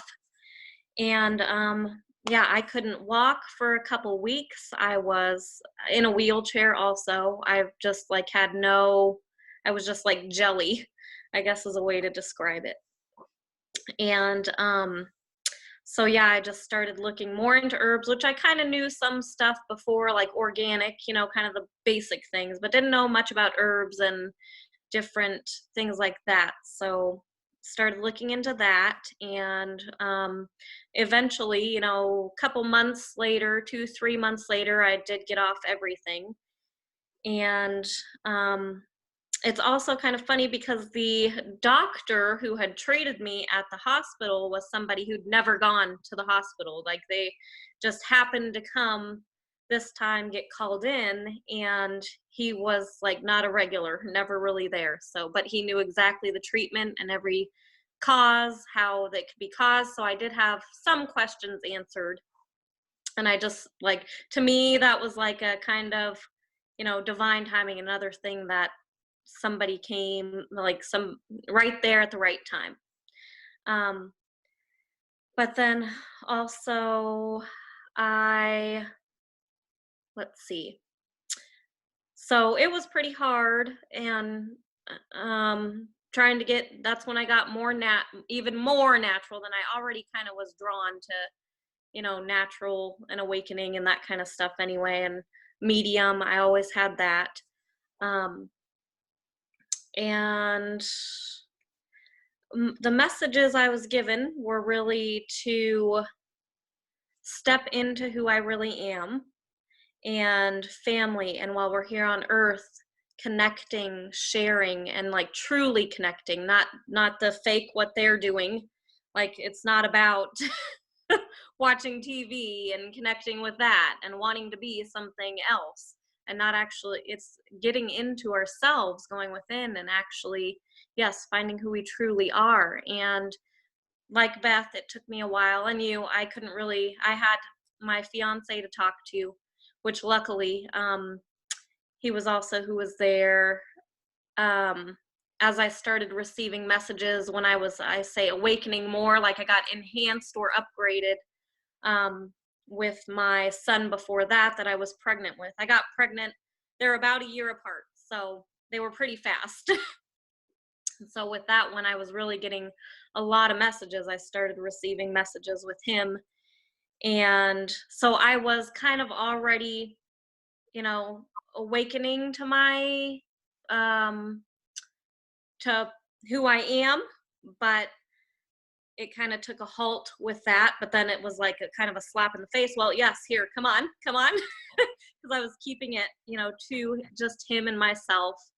And then even after all that, I kept it to him and myself for probably, you know, a year, and just kept, I do automatic writing, so receiving messages and just a lot of messages. And so, and I also started looking for somebody who can help me with angels. Like, why am I getting these saints, angels, and what now I know are ascended masters, you know, the different Buddha, Krishna, Jesus, like coming through. I knew nothing about most of these. I mean, because I was not a religion. I had dipped in a few, like seen, okay, Right. well, But this is about but not like sovereignty now. Yeah, Yeah. you dipped into a few. Keep going. And so, but not other ones. Like, I didn't know Krishna really, but I mean, Right. or any angels. I didn't know about any angels. So I mean, all that was new stuff. I didn't know. So after the near-death experience and kind of all the messages I was receiving, then he helped me a lot, because he actually comes from Catholic, so he didn't know a lot of the angels and things like that. But I went to a mentor. I just started seeking out, okay, who knows about these names that I'm getting, you know, angels mostly. And so I found a lady, and I got a mentor, and I was working with her for well, I started going to meditations and things with her, and really opening up and just really getting into myself, you know, a whole lot. And then going under a mentorship with her and becoming certified angel intuitive practitioner, and learning. I mean, it was just a lot of learning. And that's also a lot of where I did find, like you talked about, other beings, or negative beings, archons, whatever it may be. That is where I have firsthand experienced in messages. And now, you know, I had to decipher the difference of not all the light beings are of love and light. So I did, I mean, luckily I had enough discernment and things to ask things, but some I didn't know. And I have to, like, now when I read back, I can tell the difference of a truly loving and of the highest, best vibration, as to compared to the more prophetic, or kind of not scary, but like there's a difference in, you can tell the energy difference and tell the difference after comparing. And then, yes, going through all this learning. So it is discernment. And that's where I, like, now I'm like, protection, use protection. I'm like so huge on it, because just so many people in the spiritual community, I see it, are just going out there blinded. Well, everywhere, not just spiritual, like everywhere. They're just going out there blinded. And I'm like, oh goodness, no, you've got to set that bubble, that boundary, and only call in what is for your highest and best good, and protecting yourself. So it's like, you know, with the bad and negative, you have to realize there is the other side too.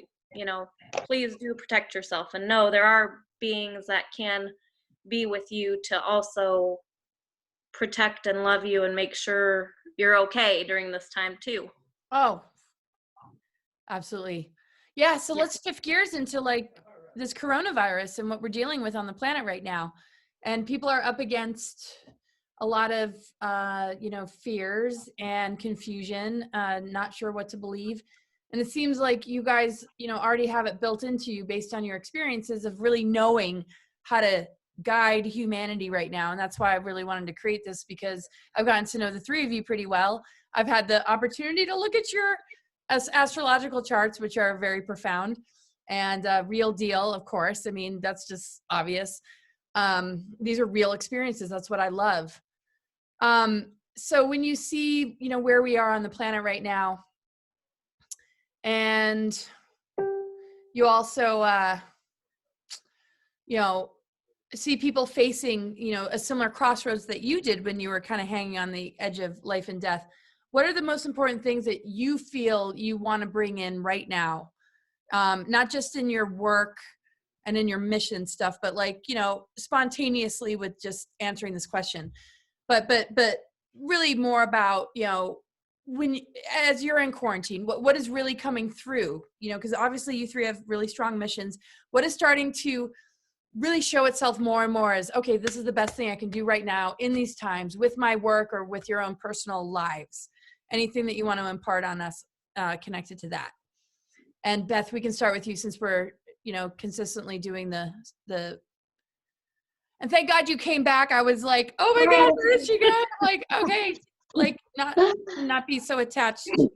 No, I'm kidding. Wi-Fi. But anyway, go ahead. Okay, so I know people probably hear this constantly, but don't waste the time. You know, this is a dark night of the soul, so to speak, collectively. And all of us on this call together have gone through our dark nights of the soul. And everybody right now is being faced with things coming up to the surface that are our shadow, things that they don't like. They're forced to like be in their own company every single day. And it really gives you opportunity. And this is hard to do. I realize it's a lot to ask. But if you can look at these hard times, so to speak, or the things that are coming up for you that are triggering you as an opportunity, that's going to allow you to really go deep now within. You've got to find a practice that speaks to you. Some people it's going to be meditation. Some people it's going to be getting outside and connecting with earth. Some people it's going to be going to church. It doesn't matter. I don't care, you know, what anybody's chosen belief system is. The thing that's important is that you're taking this time to really go within, because I mentioned the doorway when we were talking about the near-death experience. One of the things I do is ancestral lineage healing and help people clear those patterns, because I had to do a lot of it on my own. And we all do it just by healing, just by making a decision that you're going to heal from something and better yourself and be on that path of spiritual evolution or ascension or whatever terminology you prefer. You're causing healing in the collective. You're causing healing to ripple in your own family line, forwards and backwards in many cases. I mean, it'll go backwards and it'll go into future generations. That's just sort of how I've witnessed it and how it's been talked about by shamans and masters the world over that practice these healing arts for longer than we've been around. But if they use that opportunity, they can really go into it. Now, I want to speak just to something on a personal level that maybe people can relate to. My Chiron is in Aries, and I've had a lot of stuff coming up that might not mean a lot to some people, but if they're watching your channel, Laura, it probably does. That's the, you know, our wounded healer. And so I've had a lot of stuff around my family issues coming up. And I had a lot of ancestral trauma coming up that I didn't have to, but I made the choice to heal that. And as I was kind of going through this trauma that they experienced, the reason that doorway showed up is because it showed up in my own trauma first. So I went through the doorway of that trauma of my own to try to figure it out and to kind of chase the pattern down and find out, like, where does it come from?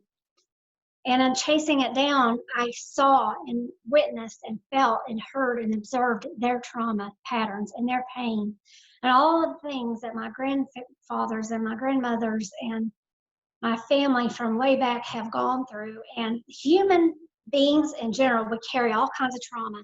Each one of us carry different patterns of it. Like, I grew up in the Appalachian Mountains. There's a lot of trauma here. There's a lot of trauma everywhere. And so it just depends on our lineages what you might specifically be carrying. And so in going through that doorway, I experienced this process, either way you want to look at it, of entering into this pain, right? And I let myself feel it.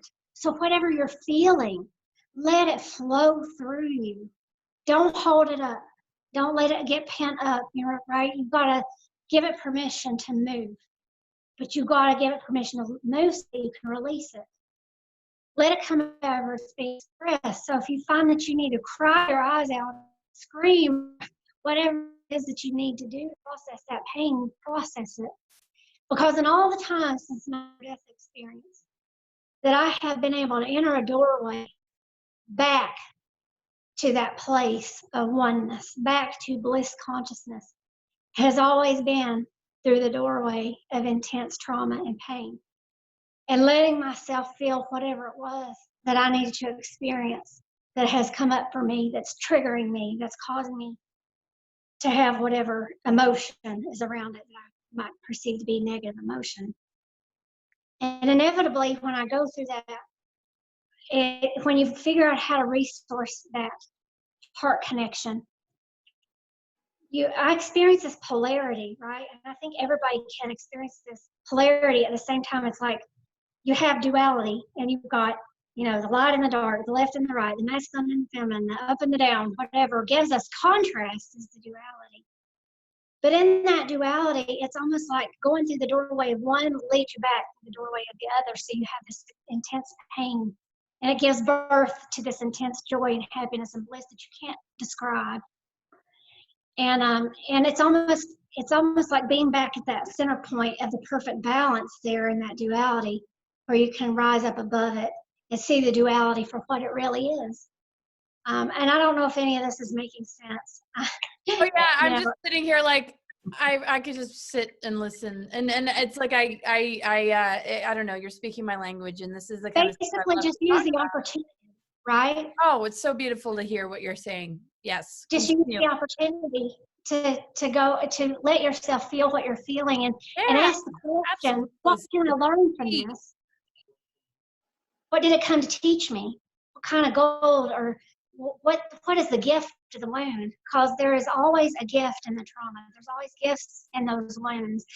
And there's insurmountable, like Amber was saying, there's insurmountable spiritual support that comes through for us from so many different realms and dimensions. Ancestral help from the deeply well and the deeply wise ones that go way back. Yeah, I mean, that support is there, but you got to be willing to go looking for it. Right. And and ask for it, because or else they don't want to intervene. We have to ask. Yeah, absolutely. Ask and you shall receive, right? Yes. Oh my gosh. Really beautiful words. I mean, everybody's got to check out her channel, her teachings, and her healing work. I'm just so grateful for you and your journey. And before we move on to the next person, do you feel like you've completed what you've wanted to share in this part of it? As far as, I didn't really talk yet about what I do or how. Right. We'll come back to that, and that'll be how we close. But as far as, the question, we'll circle back around and have sort of a closure. We're already almost at, I think, about 2 hours in. But this is just, I need to shut up and let somebody else talk. Oh, it's like it's an orchestra of like musical instruments playing, and everything shared is important. That's why I don't really edit. I also don't really know how to edit, but I have people that can help me.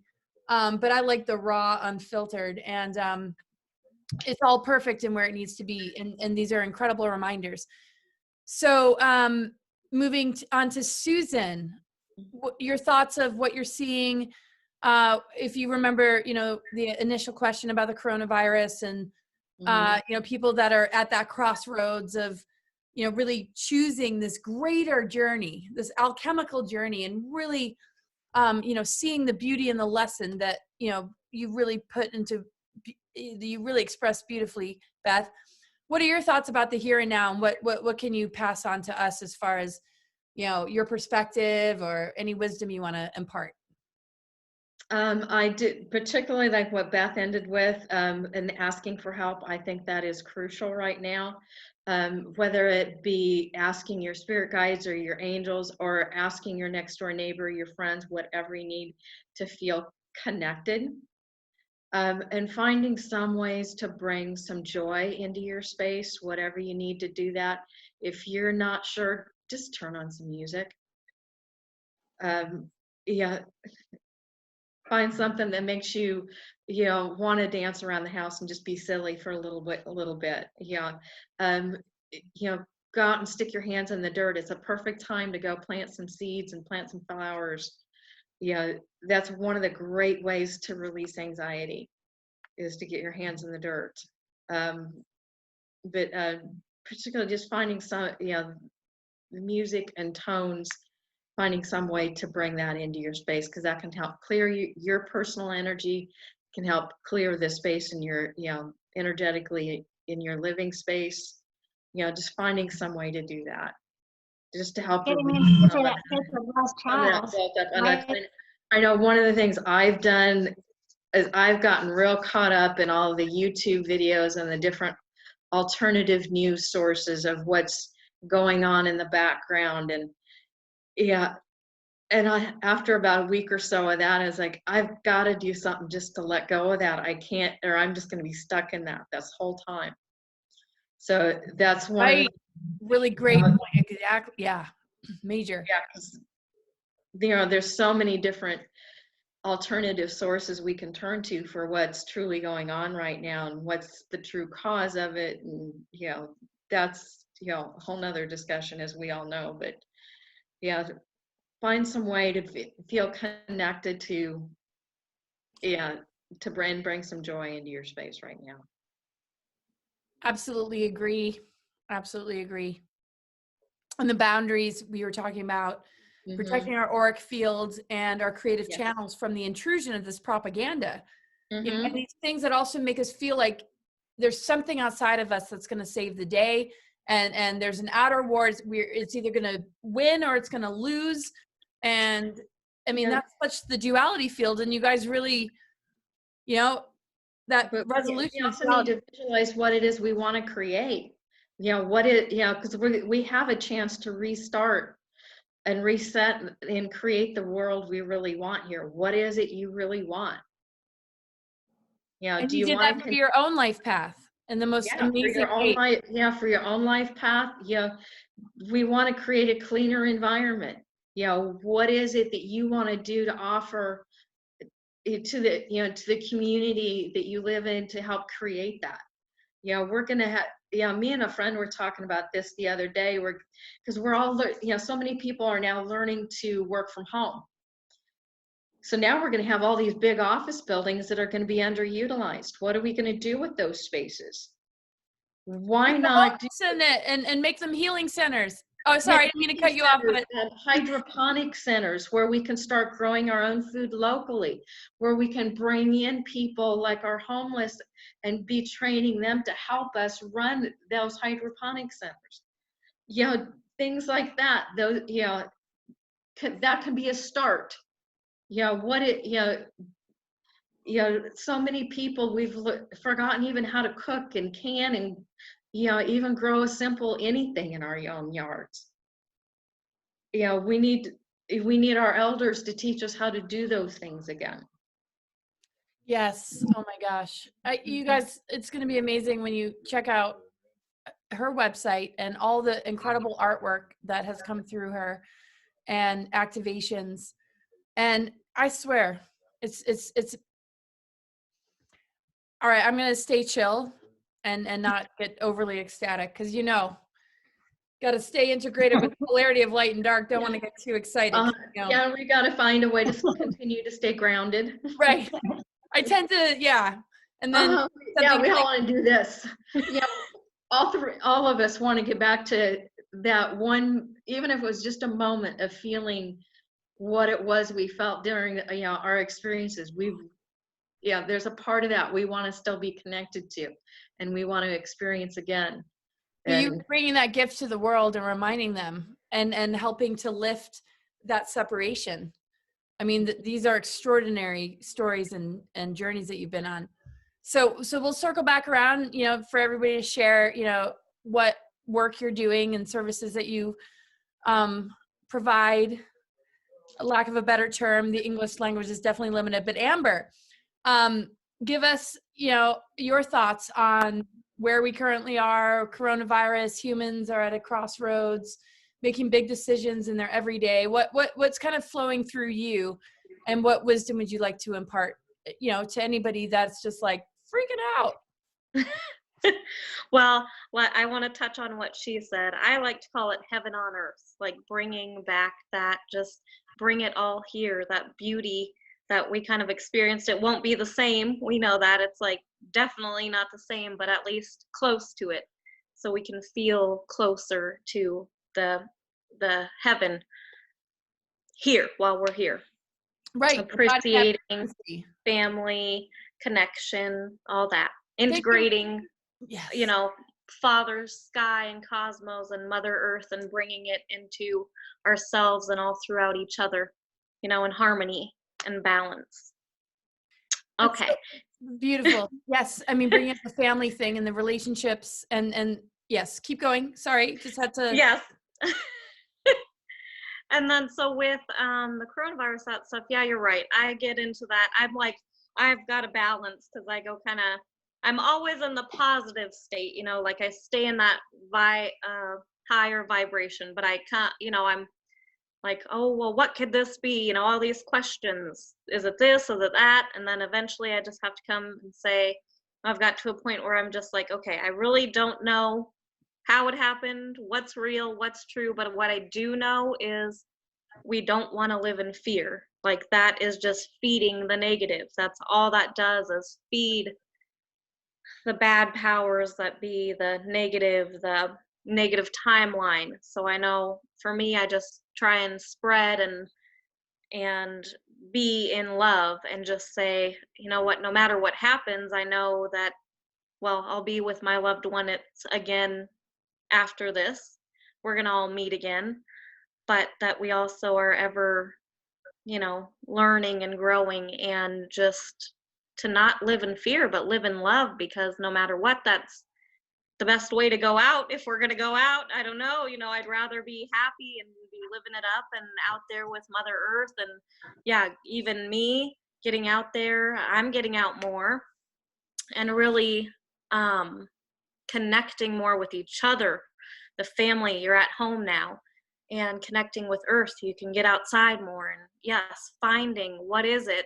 I think so many are stuck in like, what's going on, but really a lot should be asking, what can I do now? What am I gonna do?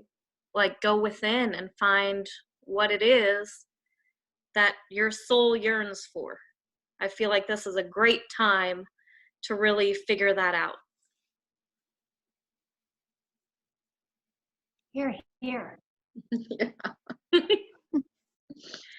We lost Laura. It's all about kind of, Susan, you're talking about turning on music and having I'm that here. playful attitude. It's about that sacred wise child. We all have that sacred wise child that in many ways got abandoned, which is what Yeah. a lot of this is all about. Mm-hmm. There's so, yeah. Reconnect with that. Yes. And there's so much that we can heal. And especially when we're able to face it and not deny it, and not have, you know, sub-personalities that act out the wounded self, but actually can be transparent enough to just say, hey, you know, I'm still dealing with this. And so, you know, you address all sorts of things in your healing work. So I would just want to go around before we close with, you know, what you have to share, you know, with people, with humans, them humans. But you know, we're humans too. I mean, it's, you know, obviously we're all in this together, but yeah, just addressing all this kind of stuff that has gotten you to where you are today, and what you're here to share. You know, take us into like what you're currently doing, how to find you, what you know you're putting out there. And we can start with you, Beth, because you've been that person that we just are going to start with. And it's not, I'm a Libra, so it's like I can't choose and pick things very easily, but go ahead. Well, I talked to you a little bit about this in our interview with Starlight Energetics. And that was something that was gifted to me last summer. And for time's sake, I don't want to go into a great big description of that here, but you can find out more about Starlight Energetics and Starlight Alchemy at SoulFireAlchemy.org or BethSoulFire.com. They all lead to the same place.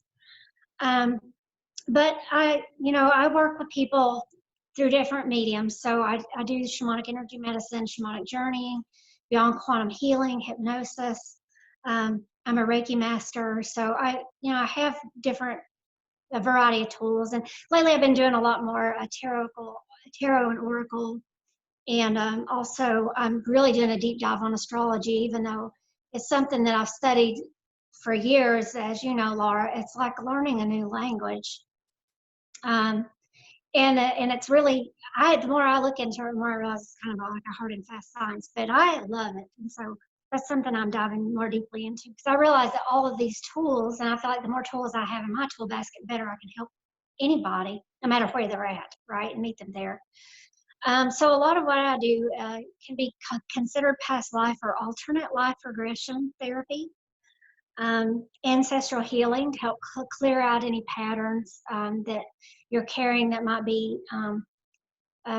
based in things that have been carried through generationally, that, it can be anything. It can manifest as physical symptoms. It can manifest as behavioral patterns, ways that you respond or react in the world, and also childhood trauma. And it don't have to be just childhood trauma. It just so happens that childhood trauma is what actually affects us throughout the course of our lives, and where we receive a lot of this mind control from outside sources, right, from TV, from society, from elders, and then also from our parents, which is the ancestral stuff.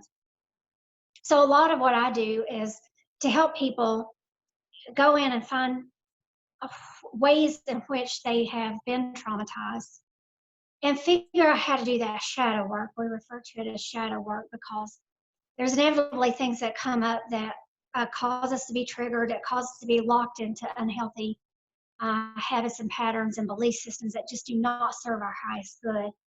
And we all want to be living on that highest destiny line, right?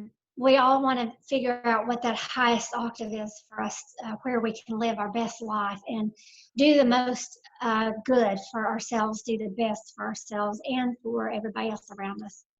So that's those are all tools that I use to help people realize how to heal from that and how to live on that highest destiny line, and to harvest the gift from the trauma, and how to connect with the spirit world and to receive any gifts that are lingering about for them, that are just waiting for them, lost soul parts that they can reconnect with, angels, guides, teachers, animal allies. In the shamanic world, we deal a lot in, and I know, Laura, you talked about squirrel medicine the other day. I was just going to say the squirrel, it's like, it's still with me. Like, anyway. It's amazing, right? So that's just it, is that every living thing, all of the animals, the plant kingdom, the stone kingdom, all of these, the elementals, they all contain this powerful medicine for us. And they come to us at various times in our life when we're working on these traumas and these wounds, to help us, enable us, to strengthen us, to fortify us, to show us what their wisdom is. And so that's what I'm here to do, is to kind of help connect people with that. And that's the integration of polarity of any adversity has the wisdom. Yeah. And another aspect of that is because of the nature of Starlight Energetics, it really helps to upgrade the DNA and unlock latent abilities that might be, something that has been kind of never manifested as our potential. Right. And ancestral clearing comes with that, which you mentioned. Yeah. And the basic components are just keeping your energy field clean and clear. So a lot of what I do to start out with people is just the luminous energy field clearing, or the aura field, or the biofield, whatever you want to call it. We all have that magnetic field that surrounds us, just like the planets do, our Earth. What affects her affects us. A lot of what I teach are just everyday tools that you can take and make applicable to your every day of your life to not only keep that energy field clean and clear and flowing free, but to give you tools that you can use to connect with the natural world, source yourself, how to go deeply within, how to go into those doorways, right? Those doorways that I was talking about of that trauma, how to enter into that place of bliss consciousness. And it's all about training. It's all about practice. That's why we refer to It's it as like a spiritual practice. spiritual practice, yeah. It's like going to the gym. You know, it's like a spiritual gym. Yeah. So moving on from that, the way that you can connect with me is I have a YouTube channel called Beth SoulFireAlchemy. So you can find me there. Also, I'm doing a free program that I'm launching in a private Facebook group called Awakening SoulFire. And if you want entry to that, just type that in the search, Awakening SoulFire. I'm getting ready to put that out on my website, but it's also, you can find links in my YouTube channel as well. But the program that I'm launching is called From Suffering to Sovereignty. My goal is to launch that the first week in June. And this is going to be a completely free program. It's like a live webinar, so it'll be for like a week long, every single day, live interaction, where you can ask questions, and I'll have this template where it's going to give you step-by-step things that you can do, that you can start implementing to take yourself from those places of suffering to stepping into your own authority and into your own sovereignty.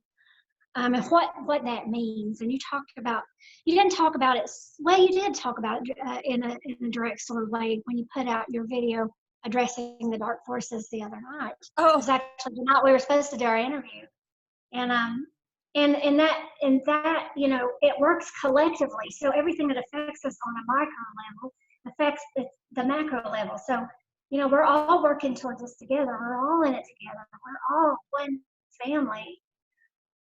But we have to start somewhere, and that place is to start with ourselves. So check that out. Check this Facebook out. That's Awakening SoulFire. And then also, the sound is getting weird. I don't know if you guys are hearing it, but you were mentioning your website? Yeah, my website is SoulFireAlchemy.org.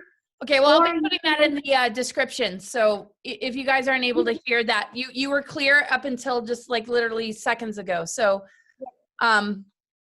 and then I work with people through apprenticeships, and I teach, and there's just various things that I do besides just the healing services too. So, but a lot of this information you can find at Beth SoulFireAlchemy, my YouTube channel. I'm trying to put out more information about this stuff to make it relatable to people, so you can kind of have a full understanding. If you have questions, shoot me a question. You know, nice. I love that. I want to work off of what people are working with and what their struggles are. I want to understand. Help me help you. What a gift. What a blessing. You're such a blessing. Really freaking admire you and appreciate you. I mean that to all of you. And thank you so much, Beth, for being here. And yes, that information will be in the description. And Susan, tell us a little bit about, you know, what you're doing and what you have to share with others, and right. And we'll put that information as far as website, of course, also in the description. But okay. yeah, like the main thing that I do and that I've been doing for 20 some years now is angel portraits. So the angels that I see with people, I've been drawing those. And I do get names with those. I often get messages, so I'm offering those via Zoom right now as well. And then a number of other different activational art that I've been creating for the last few years. And then I also did one other unusual project where I've created mandalas for each one of the 81 solfeggio frequencies. The Reader's Digest version of what those are is the solfeggio frequencies are the frequencies used to sing our universe into existence. Therefore, they can help us realign with our original blueprint. So that was an 8-year project that I completed, and I have coloring books and meditation decks that for different ways for people to work with those frequencies. And then I also do crystal singing bowl meditations. I have recorded a couple CDs with those. And I'm venturing out on Monday evening next week on the 20th. I will be doing my first Crystal Singing Bowl live on YouTube. Oh, At nice. least and my intention is to do it on YouTube. I've never done a live on YouTube before, so we'll see how that goes. But You know, I've never done a live on YouTube, and I've been pretty public for a long time, but that's like the one thing I can't figure out. But anyway, keep going. yeah, so I'm offering that, and I'm just doing love offerings that evening for that. But and you can find out that information and more all on my website, which is SusanWalterArt.com. And I'm also on Facebook and Instagram as well. Nice. And we can see some of the beautiful art behind you. Yes, there's a few pieces behind me. Nice. You'll find the prints for the mandalas, the coloring books, the original pieces, all that on my website. Well, thank you so much. It's just been incredible you share this space. It's been an honor, Laura. Thank you. Thank you. And then I might ask before we close if there's anything we didn't cover, but I think we covered a lot. Okay, so Amber, tell us I mean, as far as thoughts about the here and now. So Amber, take us into where we can find you, what you have going on right now, and what your work is about in the world at this time. And not only the word work, so I'm just like, we were talking about how the English language is limited. So when I say certain things, sometimes a vibration, I'm like, it's not quite the right word. But you know what I mean? Yeah. We all get each other. So anyway, go ahead, Amber. All right, yeah, so I work with the angels and everything, and also spirit guides, spirit animals, pretty much any guides that come through, they're here physically. You can see a lot of the animals that'll come visit. There's a reason, at that time, or ones that have been with you for your lifetime and before. So I work with the guides pretty much, and angels and everything I do. So, and I do angelic crystal healing. So my crystals are tuned with the archangels to give that complete balance and get in that beautiful state. And I do with automatic writing. So I give the personal messages and use tarot or oracle. It just depends what I'm feeling. And also, let's see. So that's pretty much like as a whole. I do just individual readings, or I also have an option for monthly, just like healing, to replace the old stuff like therapy, medication. Like, we don't need that. Need to get back, in the flow and in yourself, and really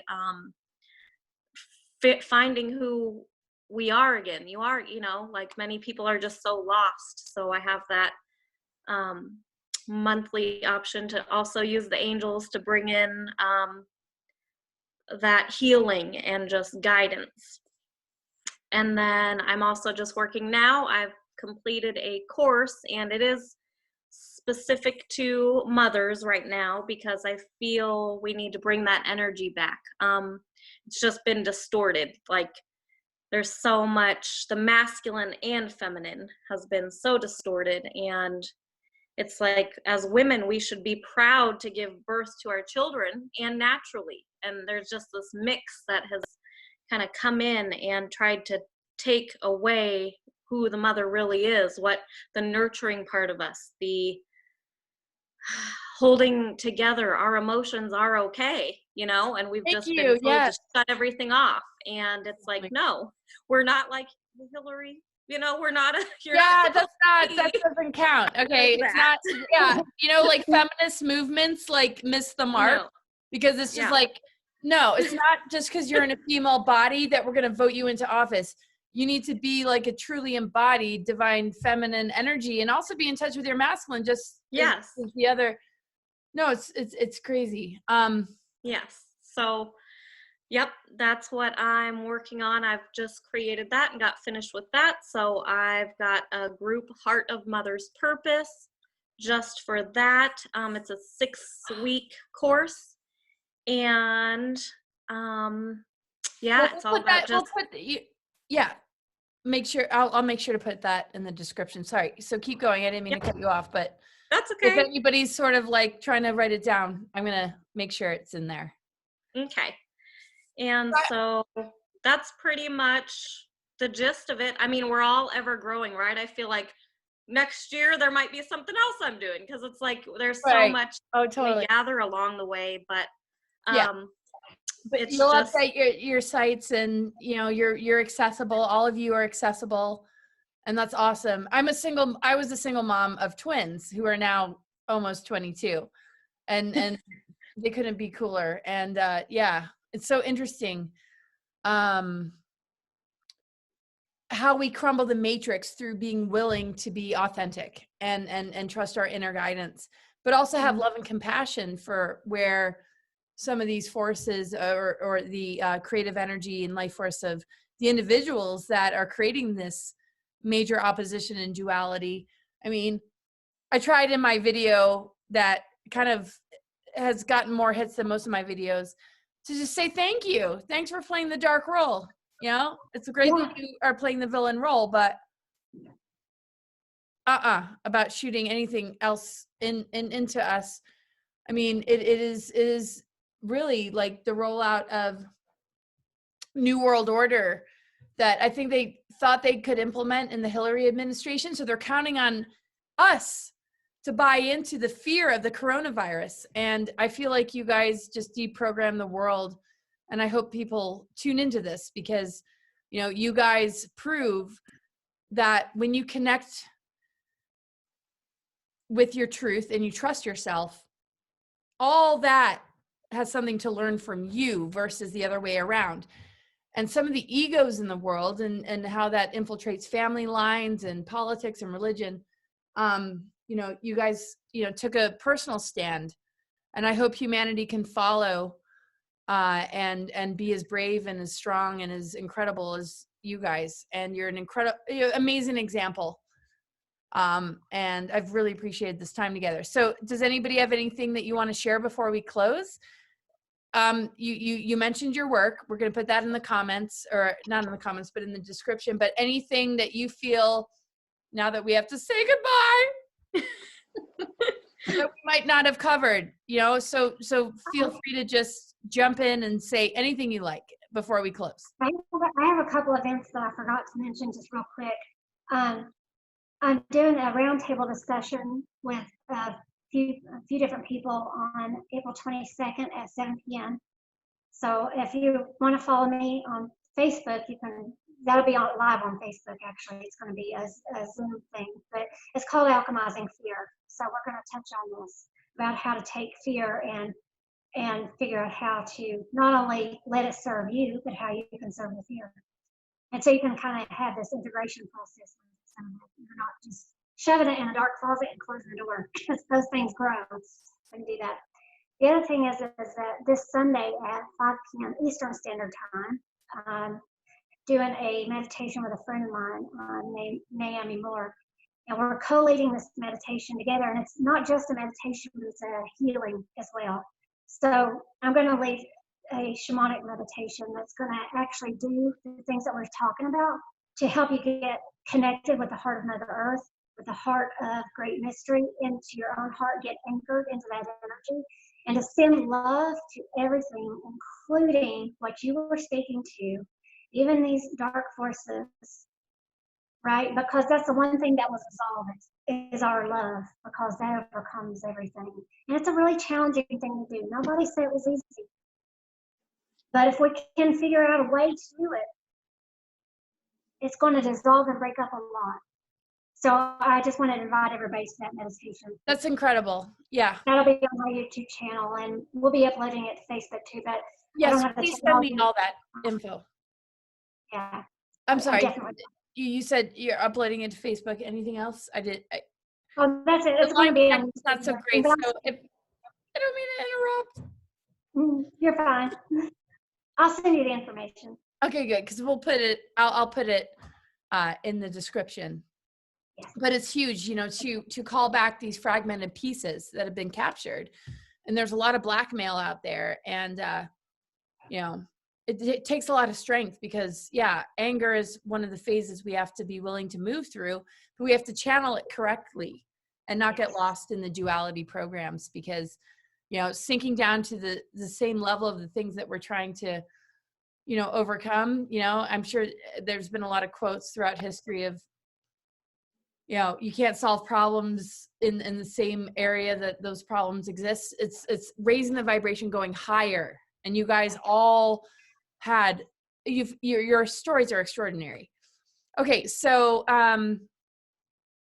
anybody else have something to share before we close that you weren't able to share, that you might be like, oh man, you know, I really wish I could have shared this. You didn't ask this, and, you know, it just didn't like work out in the way that, you know, could express. I'm sorry, my brain is almost turning into, I take this very like chill you out kind of tea. But okay, anything that you guys feel like you weren't able to share that you want to share now? And thank you, Beth, so much for what you just shared. No, What I about feel you guys? complete. You feel good and complete? Awesome. Okay, so I think it's time to then close this round table, even though it's sort of like a King Arthur metaphorical thing to even call it a round table, even though we're just like four squares. I'd love to do more with you guys, and I'm just in deep gratitude. You all are just absolutely beautiful and hold tremendous wisdom. Thank you, you know, for sharing the space with me. Me too. Thank Yes. you so Thank you much. all. I feel like everybody was, you know, a little different, and it just, but the same. We all have the same goal and light and love, and I love you all. I love you guys too. I mean, I really feel that, and it's so strengthening and encouraging. And this is what we need to do. I mean, this is what steers the collective consciousness, is to, you know, really be a force of embodied energy, of authenticity. I mean, what is mind control? Shutting everybody down and having them follow something. This is what empowerment looks like, everyone. And yeah, check out what these women have to offer.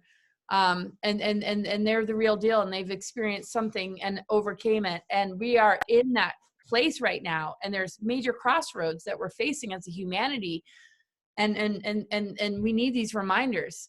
And the beauty is that it's a reminder. It's not about control. It's not about belief systems. It's about human potential, and remembering who we are and what we're made of and what's possible in the face of things that might want us to believe differently.